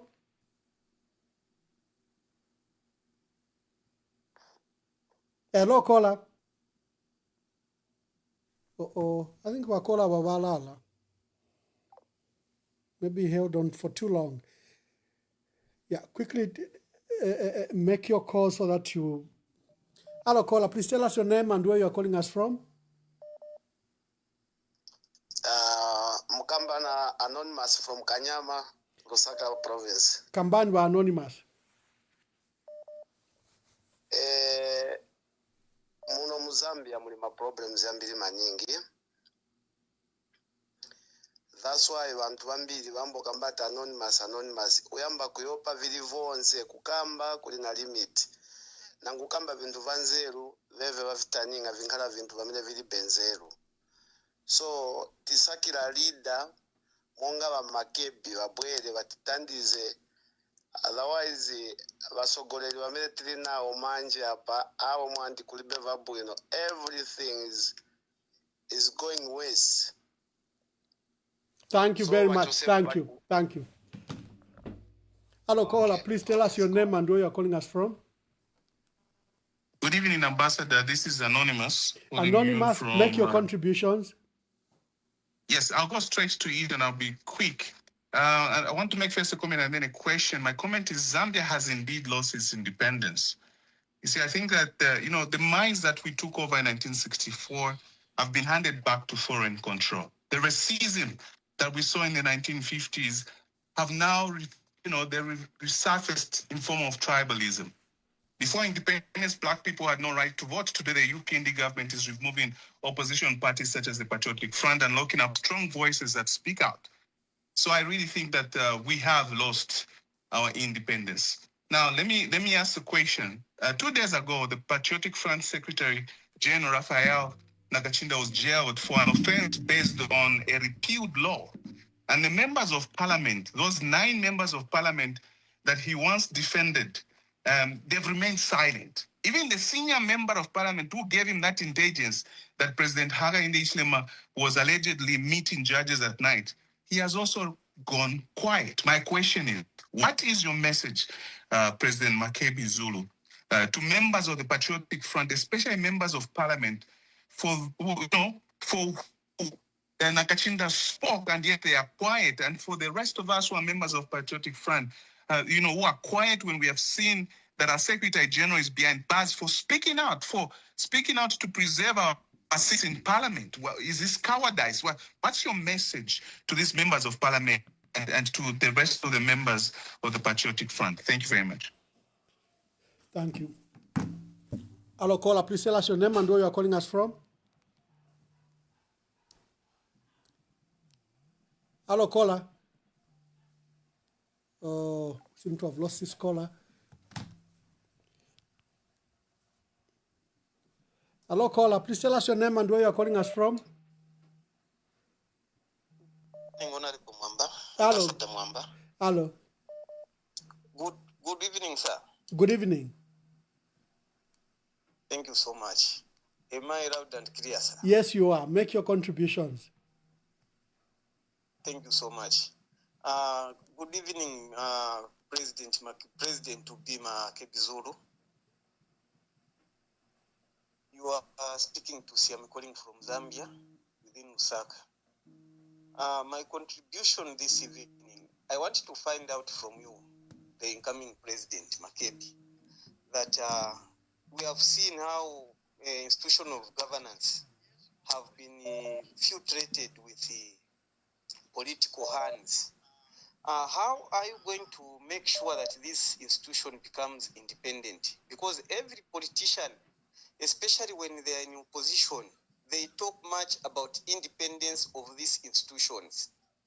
When I say institution, I'm talking about number one, the police, judiciary,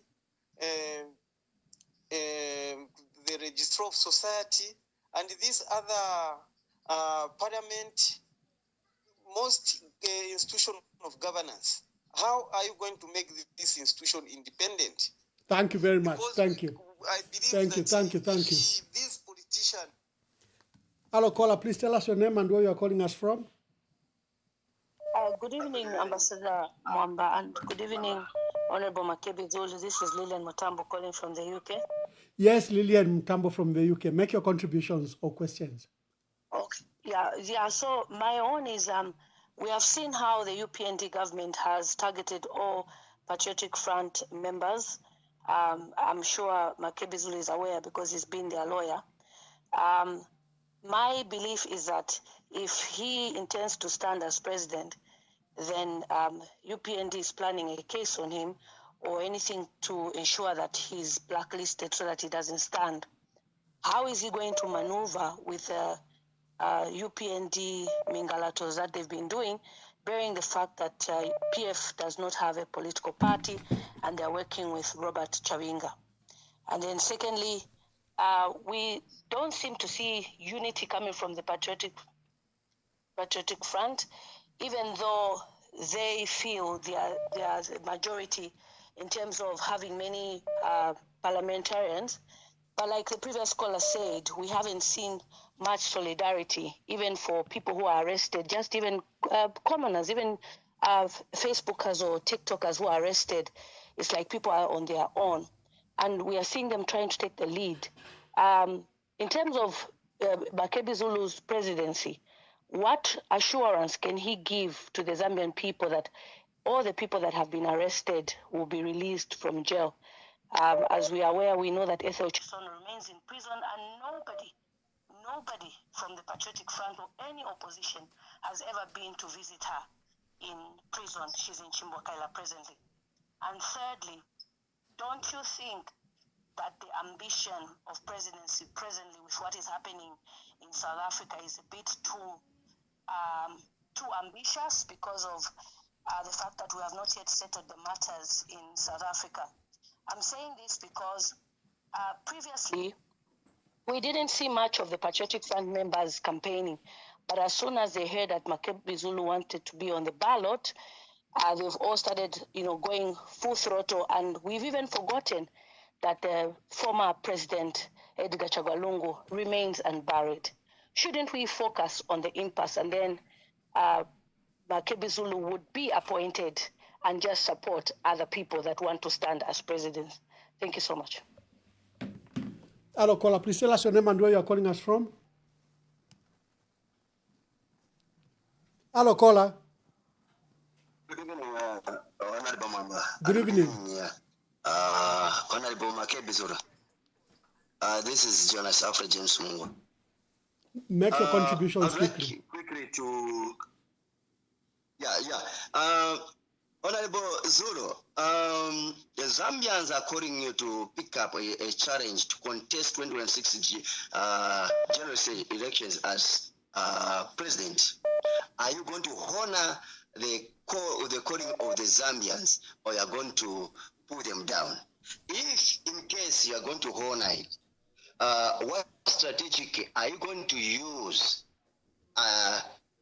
as other people are calling in social media, calling you Kamboizi, Kamnyamata, Kashitumbi? How do you respond to those queries from Facebook, from social media? Hello, caller. Please tell us your name and where you are calling us from.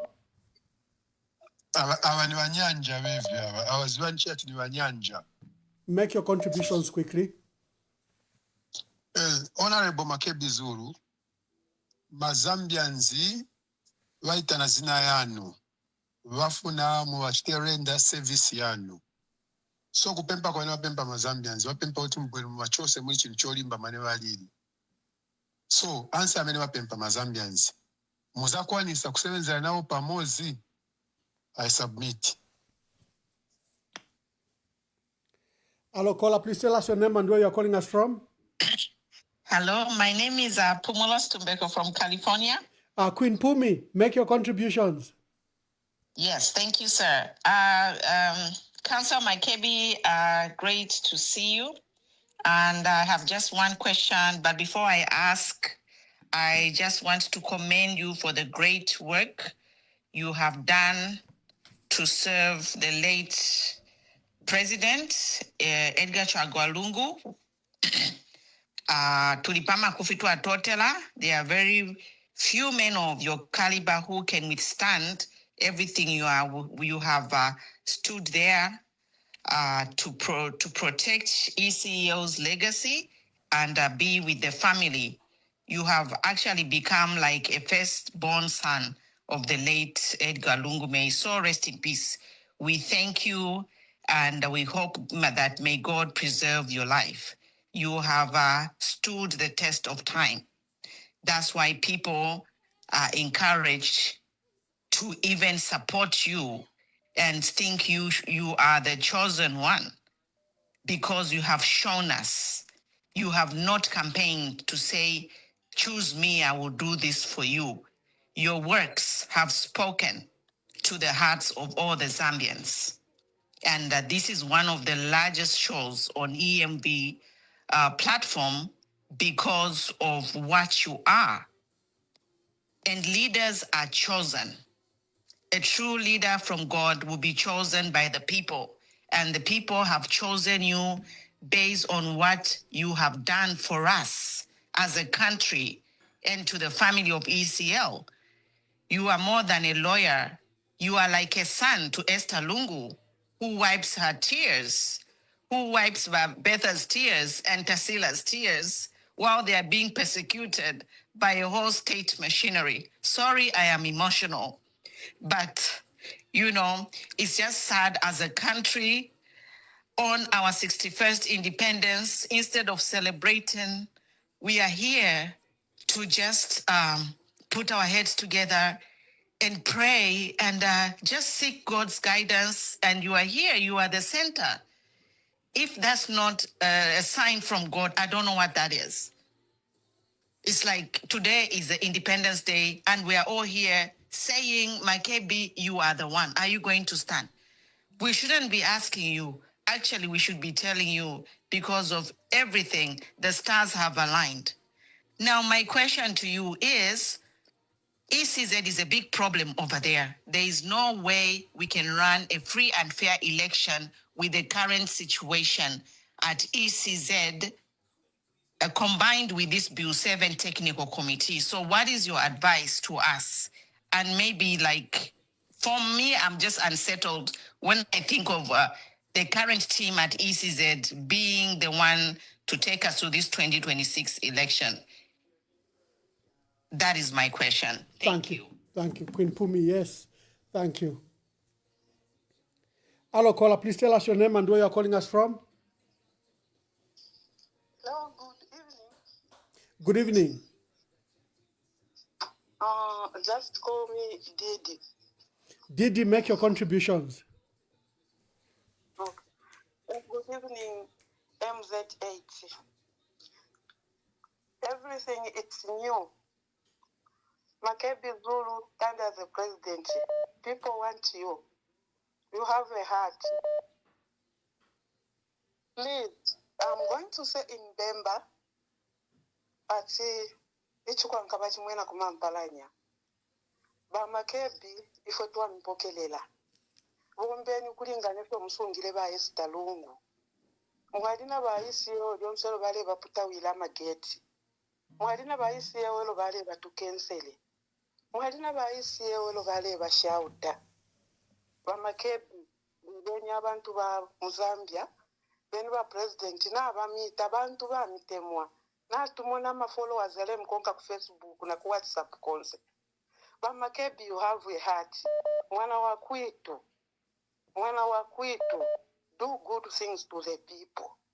Mwana wa kwitu, mwana wa kwitu. Dobuleni abantu. Balubuleni abantu balila. Bantu ifo tumwene, ukula constitution. Ukula itoba fepamaka, uachalande kwa titisaibalo. Uli wonse ngatma itisaibalo. If it is cyber, when people are commenting on WhatsApp or Facebook, they just say, I don't have a lawyer. I don't have a lawyer. I'm just going to close my mouth. I can't talk. Makebi, you are the one, you are Joshua. You are Joshua. God be with you. Don't fear anyone. God be with you. Thank you. Hello, caller. Please tell us your name and where you are calling us from. Yes, Ambassador. Make your contribution. Tell us your name and where you are calling us from. No, there's no need for me to tell you my name. I think I want just to say something to Honorable Makebi Zulu. Are you there, Ambassador? Yes, everyone can hear you. Make your contributions quickly. But Ambassador, in the folk we push up Makebi Zulu nga wa lawyer. Ilio President Hakainde Hichilema committed a crime and was detained.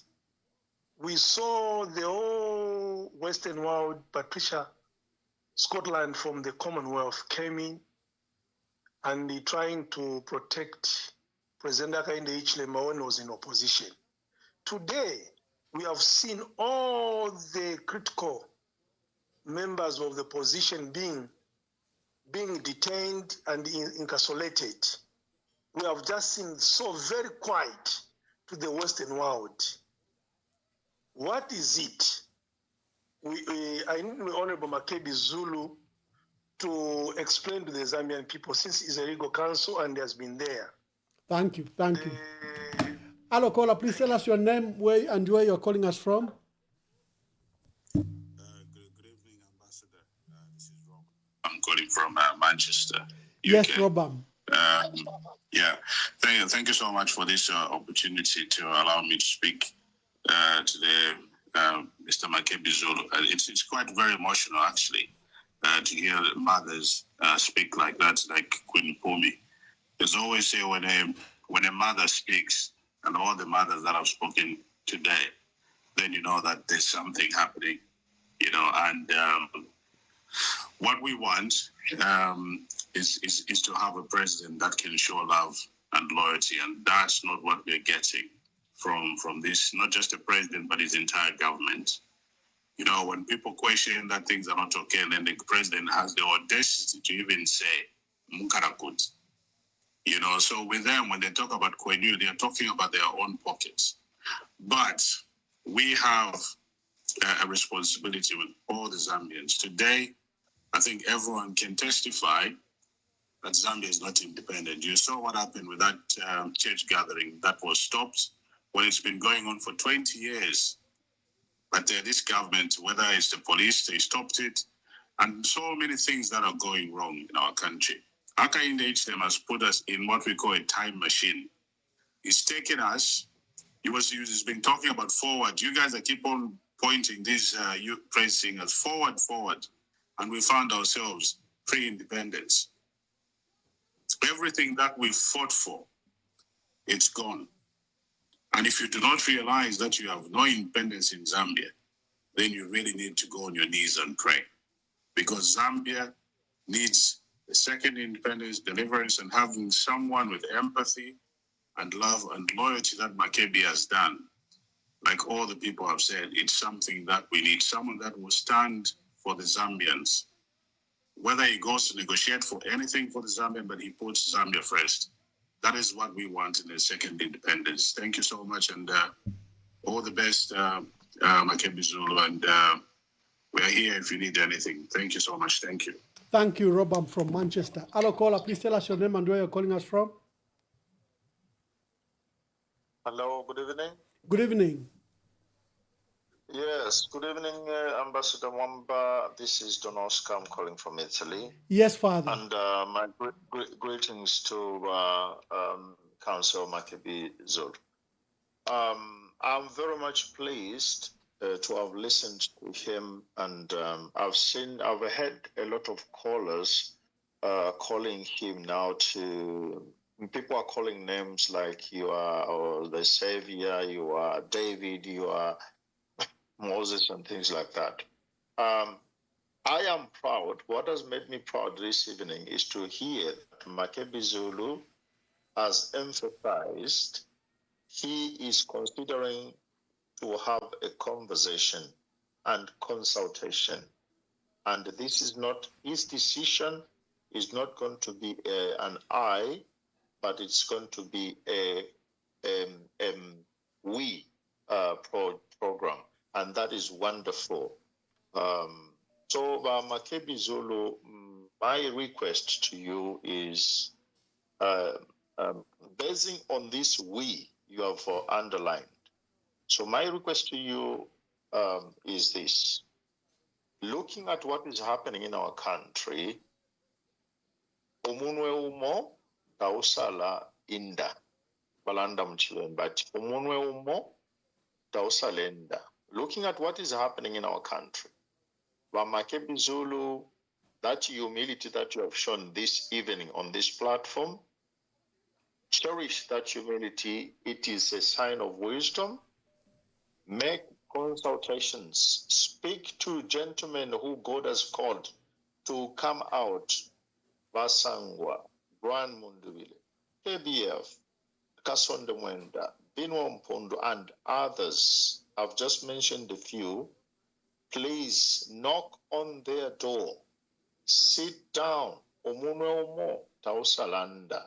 And God is going to choose, is going to enlighten all of you to come out with a person who is going to listen to the cries of the millions and millions of Zambians. So thank you very much, Makebi Zulu. My request is don't haste in making your decision.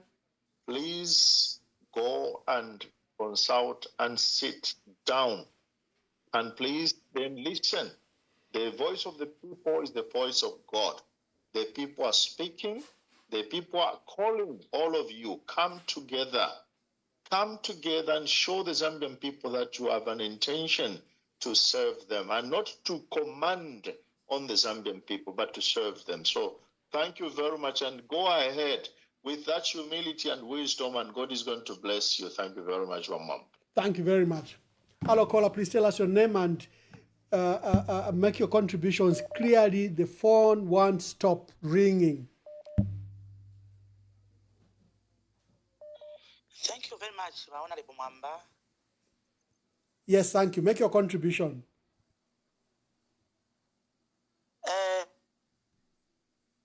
Bana Angela, ndetumina ku garden chirolo. Mkwai. Mfuika mkwai. Mkwai muleo mfuika landeni. Hello.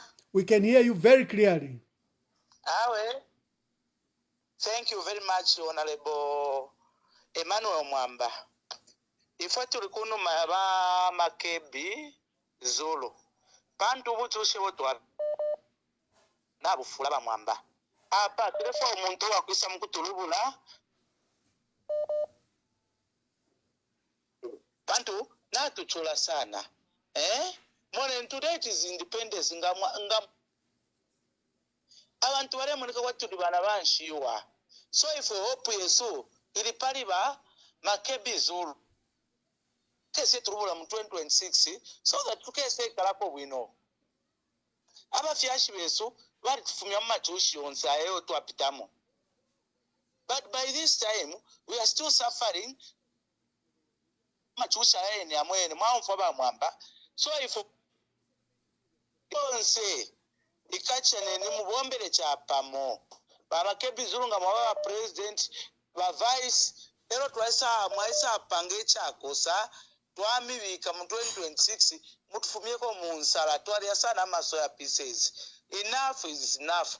Hakainde mu 2026 bafure bafumyapo ama promises yabo n'abafira complete tetulera mu blackout ubunga apabule abule dula fyonse tapari. So if we hope yes we Makebi Zulu na group yabo alliance because we know Makebi Zulu next 2026 ekulanda ko kwandi natotera. Thank you very much. Hello caller, please tell us your name and where you are calling us from.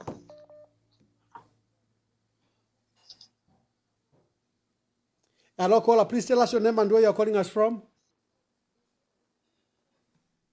Imbira ya mushita bayasukira mwabombe nima mwamba wesu. Endita. Ya mkwai. Wa Makebi Zulu mpende tata. Bale myumfwa.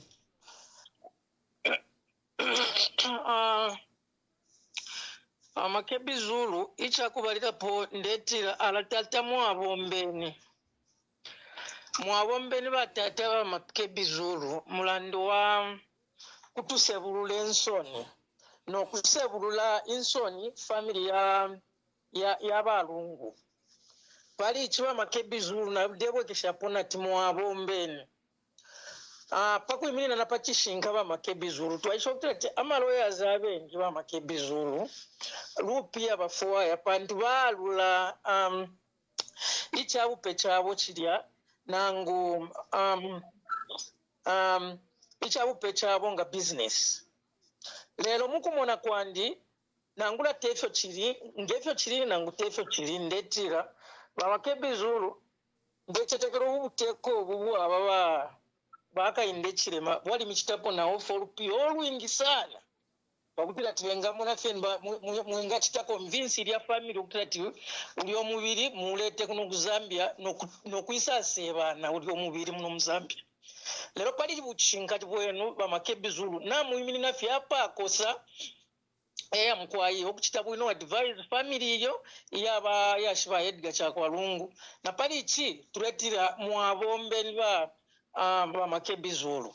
Inshaye sana muri ashirienu ya politics pantu mwachasuka bwino kutira ti mufure mwabimfuira mwamfu abantu fe balala efe balalanda abantu balasumni no kutira ti mwimini nenga bakateka nangula iyo idia eyo tulanda mukibembo kutira ti wisdom kibembe chonderanda ti mukibemba ti ni wisdom. Thank you very much. Thank you. Hello caller, let me take this one as the last caller. Hello caller. Hello, good evening, Ambassador Mwamba and Honorable Makebi Zulu. Good evening. First of all, let me make mention that Honorable Makebi Zulu, you are a likable individual and you don't have to lose elections 5 times to become president. So already that's a strength. But I must make mention and make it very clear that you are being very slow as opposition leaders and yourself. We need to be steadfast right now, okay? Because towards 2026 general elections, you are lacking political preparedness.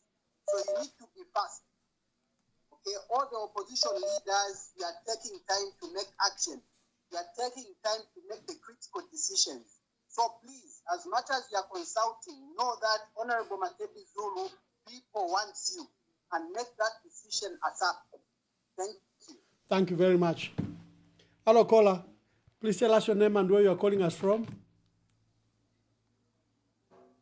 Good evening, Ambassador, and good evening, Honorable Makebi Zulu. This is Abraham Runi Kapia calling from the Copper Belt. Yes, Abraham. Yeah, thank you so much. Honorable Makebi Zulu, I would like to find out, how are you going to help us? You know, we've been crying for a stop from the government to, like, they want to amend the constitution, and we don't want them to do that. But it seems like they are so powerful, they can't listen to us, and you know, whatever we say, it's like nothing to them. So how are you going to help us? Since we don't want them to amend the constitution, we may be saying, no, we'll come and deal with them in 2026. What if they change that constitution and maybe we'll not have that power to even change the government next year?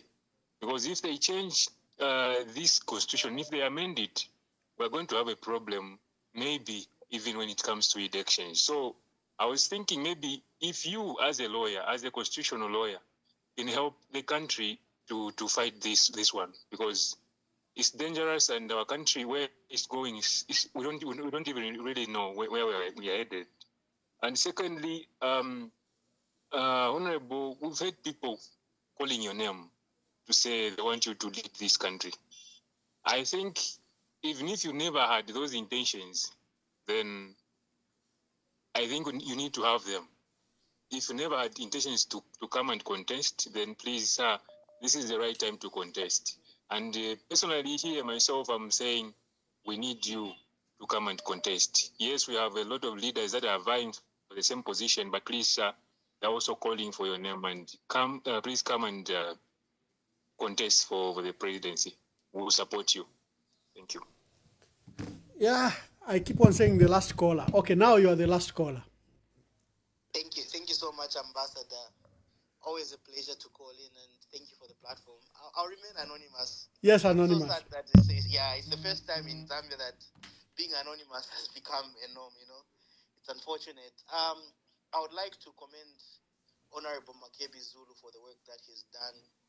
You know, people may be seeing it from the political lens, but I see it from a lens of being principled and being grounded to what you believe is right.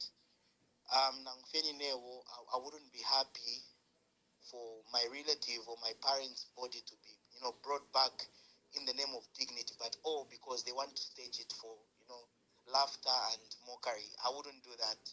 So there are so many people that have been doing that, and that has just brought, you know, a part of Makebi Zulu that people did not know. Besides the, you know, the brilliant mind of a lawyer that he has, he's just made himself to get known and to be staged, you know, for what he's able to do. Thank you so much.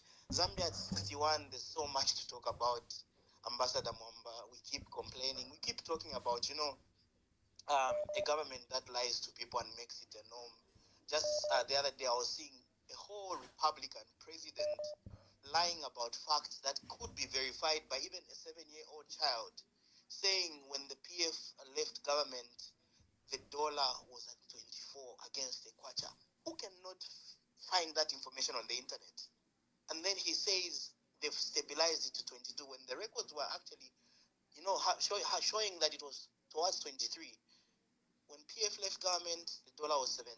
Right now, it's at 22 to 23, and someone is happy lying to the people. All they do is lie, and you can't trust them anymore. The PF and the Tonse Alliance should unite at this point, create a force that will redeem the Zambian people.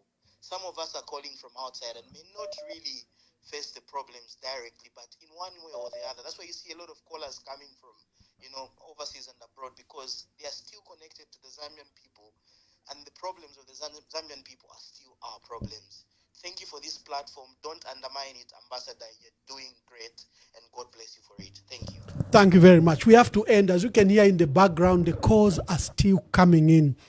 Queen Pumi says she's so emotional because this is one of the largest on this platform that she has watched. We are on X, we are on YouTube, we are on TikTok. On my page alone, I've had almost 96,000 views as now. If you go to my page, you will find that 95,000 people have viewed. This is one of the largest broadcasts that we've had live. I know the numbers do build up later, but I don't know where the numbers will go if up to 95,000 people viewed this broadcast. And remember, we had that disruption for 1 hour where there was no volume, but people did not go away. Instead, they built up. One of my social media experts had even said, "You are being unfair to Makebi Zulu. Why are you hosting him on Independence on Friday and will be drunk by the time you are broadcasting?" But against all those odds, Makebi pulled the numbers. I think what the Zambians are saying, Makebi, is they are giving you flowers. They are recognizing, despite the insults, despite what you've gone through, the Zambians today rallied around you and supported you. And many even called for your leadership for this country. So let me invite Honorable Makebi Zulu to make his last remarks. This broadcast has been a humbling broadcast for me. And thank you, Zambians. Thank you for rewarding, people that are selfless in their ways. And Makebi Zulu has received insults. He has received attacks. But today, you came literally emotionally just to give him that edge. So thank you for that. Honorable Makebi Zulu, the number is, as the phones is still ringing, but we have to end the broadcast. Let me invite you to answer some of the questions and give your last remarks. Thank you very much, Ambassador. I'm very emotional, I must say. It's been a very humbling program, and I'm at a loss for words. I'm really at a loss for words. Safe to say that every Zambian should know that the law is intended to protect them from any form of tyranny, either in leadership or any form of tyranny. The law is intended to protect them. The law is not intended to make leaders untouchable. The law is intended to enable leaders serve the people. And if President Hakainde Hichilema is listening, I'm hoping that he listened to what the people said. It is not a lack of leadership that is there, but a failure of leadership. And it is upon all of us to step up and be the leader that we promise the people to be the leaders that we are called to be. Because the call to leadership is a godly call, it's a divine call. And to abuse that call to leadership is to dishonor the person that puts you in that particular position. I pray that you may introspect your leadership and honor the person that gave you that call to leadership. To the many callers and to the Zambians that are out there, we need to stand up for ourselves. It is not right that we should be considering people that speak the truth, a person who speaks the truth, as being brave. Telling the truth is not an act of bravery. That is how we are supposed to be. That is what we are called to be. And in so doing, we'll be of service to everyone. This call to duty is a call for everyone. I'll say it again, it's a call for everyone. No one is going to come from outside Zambia to save us. We must save ourselves. We should save ourselves. And we have processes that we have put in place to save ourselves. Let's honor those processes. Even if we're going to choose Queen Pumi and say, Queen Pumi, stand, let us all rally behind Queen Pumi because that leadership is from God. You have called on me to stand, and I'm saying it is not about me, it is about all of us. And in these consultations, like Father Pombe Oscar Mansa has said, it is a matter of consulting and a matter of everyone coming together. What I hear the Zambians say is that everyone in the opposition come together, let us save our country, because no one else is going to save us. So my call is to Dr. Sangwa. My call is to KBF. My call is to Brian Mundubile. My call is to our acting president, Lubinda. My call is to Kasonde Mwenda. My call is to Chishimba Kambwidi. My call is to every leader of the opposition, every leader within the party, every leader outside the party. Can't we do this one thing for Zambia? Can't we come together and unite for Zambia? That is what Edgar Lungu died for. When he was coming back to politics, he said the idea was to unite. When he was part of UKA and part of Tonse, the song that he sang through and through was to unite the opposition for purposes of saving our country. There will be a failure of leadership on the part of the opposition if we do not come together. We need to come together for the sole purpose of saving our country. And duty calls now. This call is not to any one individual. This call is for all of us to come together and deal with the issues that our country is facing. Because only us as Zambians, only we as Zambians can save our country. And like I did say earlier, this is not a we factor. We'll continue to consult. And the very people that I've mentioned here, and others that the clergy, and all those that are informed, are involved in the country, in the running of the country, even you in the diaspora, let's engage in this conversation. Let us make a firm decision and save our country as one. Let us do that, and we will see greater things happen in our country. Your call must be heeded to, and your call will be heeded to. In the meantime, let us concentrate on coming together. Then we shall emerge as one, and this leadership will be a leadership of oneness, for that is what we are, and that is what Zambia is. Thank you very much for hosting me, Ambassador Mwamba. Thank you for this opportunity. This has been a very humbling experience, and I'm grateful for this opportunity. The Lungu family is grateful for this opportunity to also speak to the people and let them know exactly what is happening. You have not been neglected as Zambians. You have not been denied an opportunity to bury President Edgar Chagwa Lungu. That will be done, and you will bury President Edgar Chagwa Lungu with the dignity and honor that he deserves. I'm grateful for this opportunity once more. Thank you, Ambassador.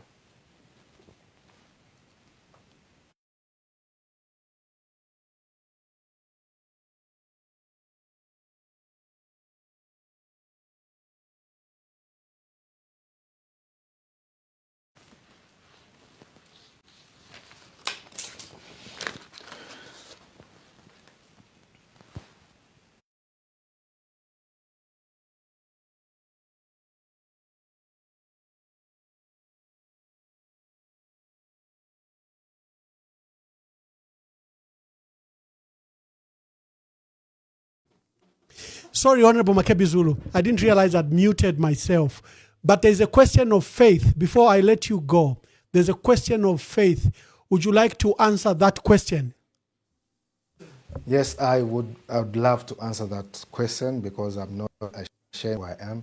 I'm a Christian, I'm born again, I fear the Lord, and I serve the Lord. Thank you so much. Wonderful. Thank you very much. To our dear viewers, thank you for your patience and thank you for staying there very late to watch this broadcast.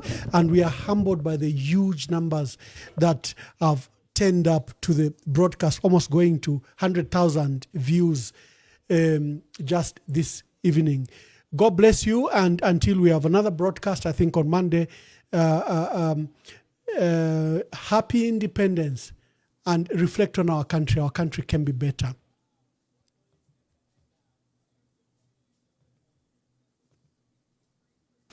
So we urge our citizens that they remain calm.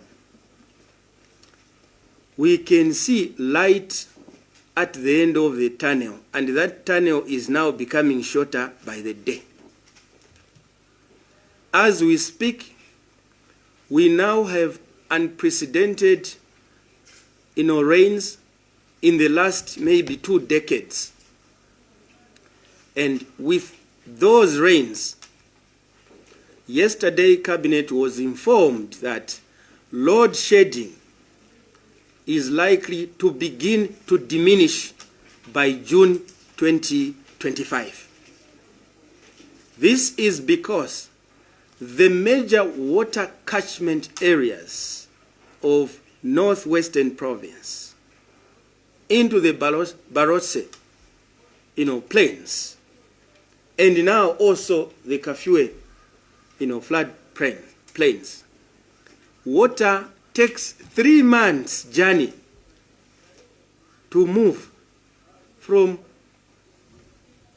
Kaleni Hills, from Chavuma, to kill PF. And the same people should be presiding over his 10th memorial.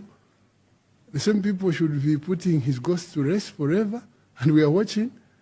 We can't accept that. That's why people are saying, what's going on in Zambia? What's going on?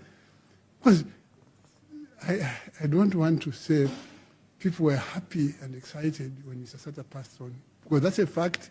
You can check it out for yourself.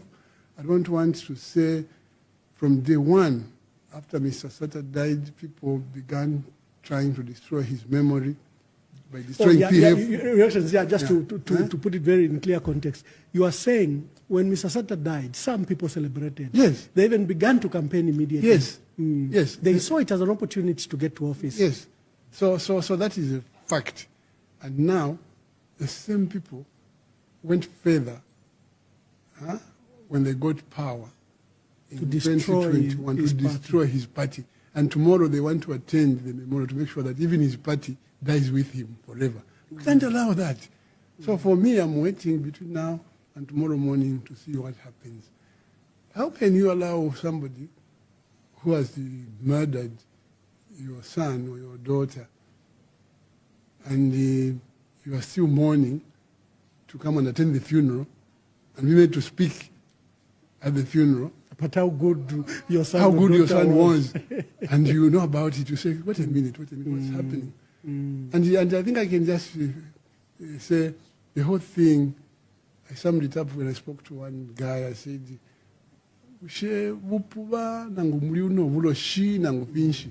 because how can you, Ambassador, a Catholic, be remembered in a Jehovah's Witness hall? Yeah. In the 10th anniversary, or how do you get to be dishonored? How do you get remembered in a SDA church when everyone knows that you're Catholic and so on? And the state insists. And the worst part is that I have learned that the Secretary to Cabinet is Catholic. Yes, he is. And so he's the Deputy Oliver Kalabo. They're Catholic, and they should have told government to say, look, how these things are done. Especially Patrick Angwa, who is a practicing Catholic church member, and I've seen him in church even giving mass, Holy Communion and so on. He should have said, wait a minute, we want to participate in this program. That's good. So let us engage the church to it, the late president.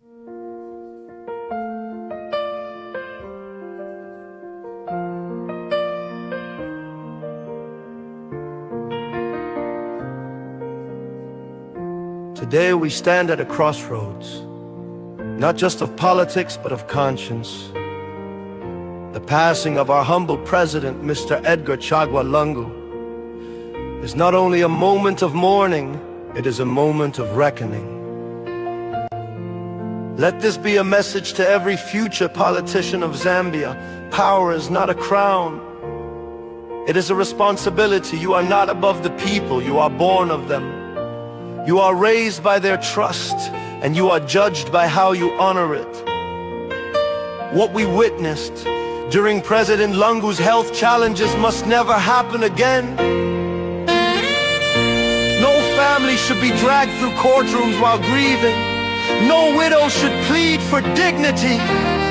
No orphan should wait for justice to bury their father. This is not the Zambia we were meant to be. Let us start over.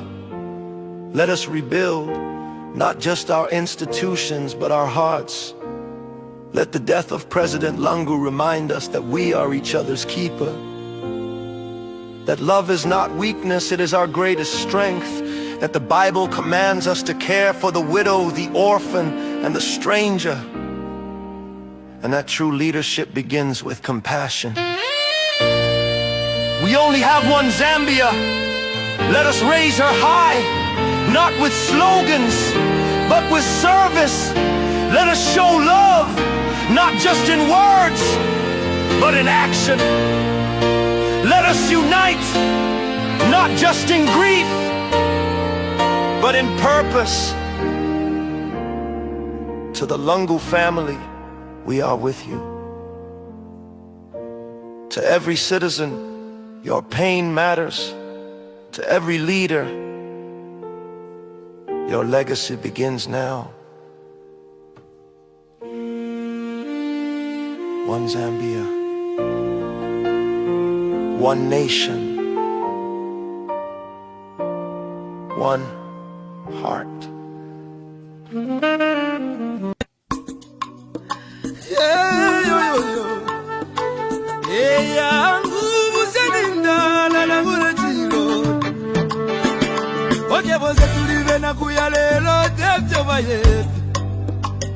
Amitapendwa ya vintu ifisume vyote kula kuibukisha kana depotimo wimbo wa temenu wa katongi abazunga batita katongi nakula kuibukisha kateka kaibukubu na kapona neseko syove pamenso yangu ama umebaya iyaba ume iyaba ume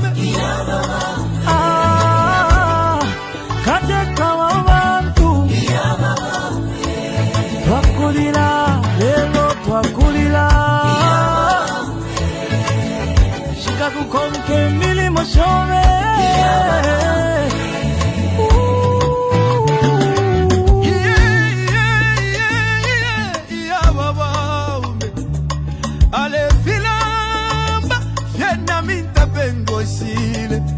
Eti kume moku londolole abale lilo wingi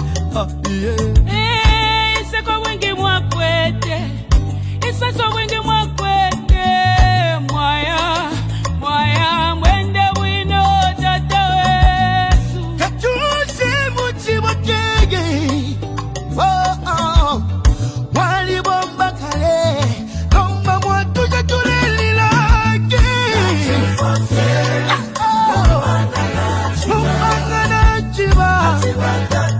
Benda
wachito bwingi ibisemo wapangiri obwingi ukuchinja lusako kumoneko busaka mama kutituwana basiyani chakwa katu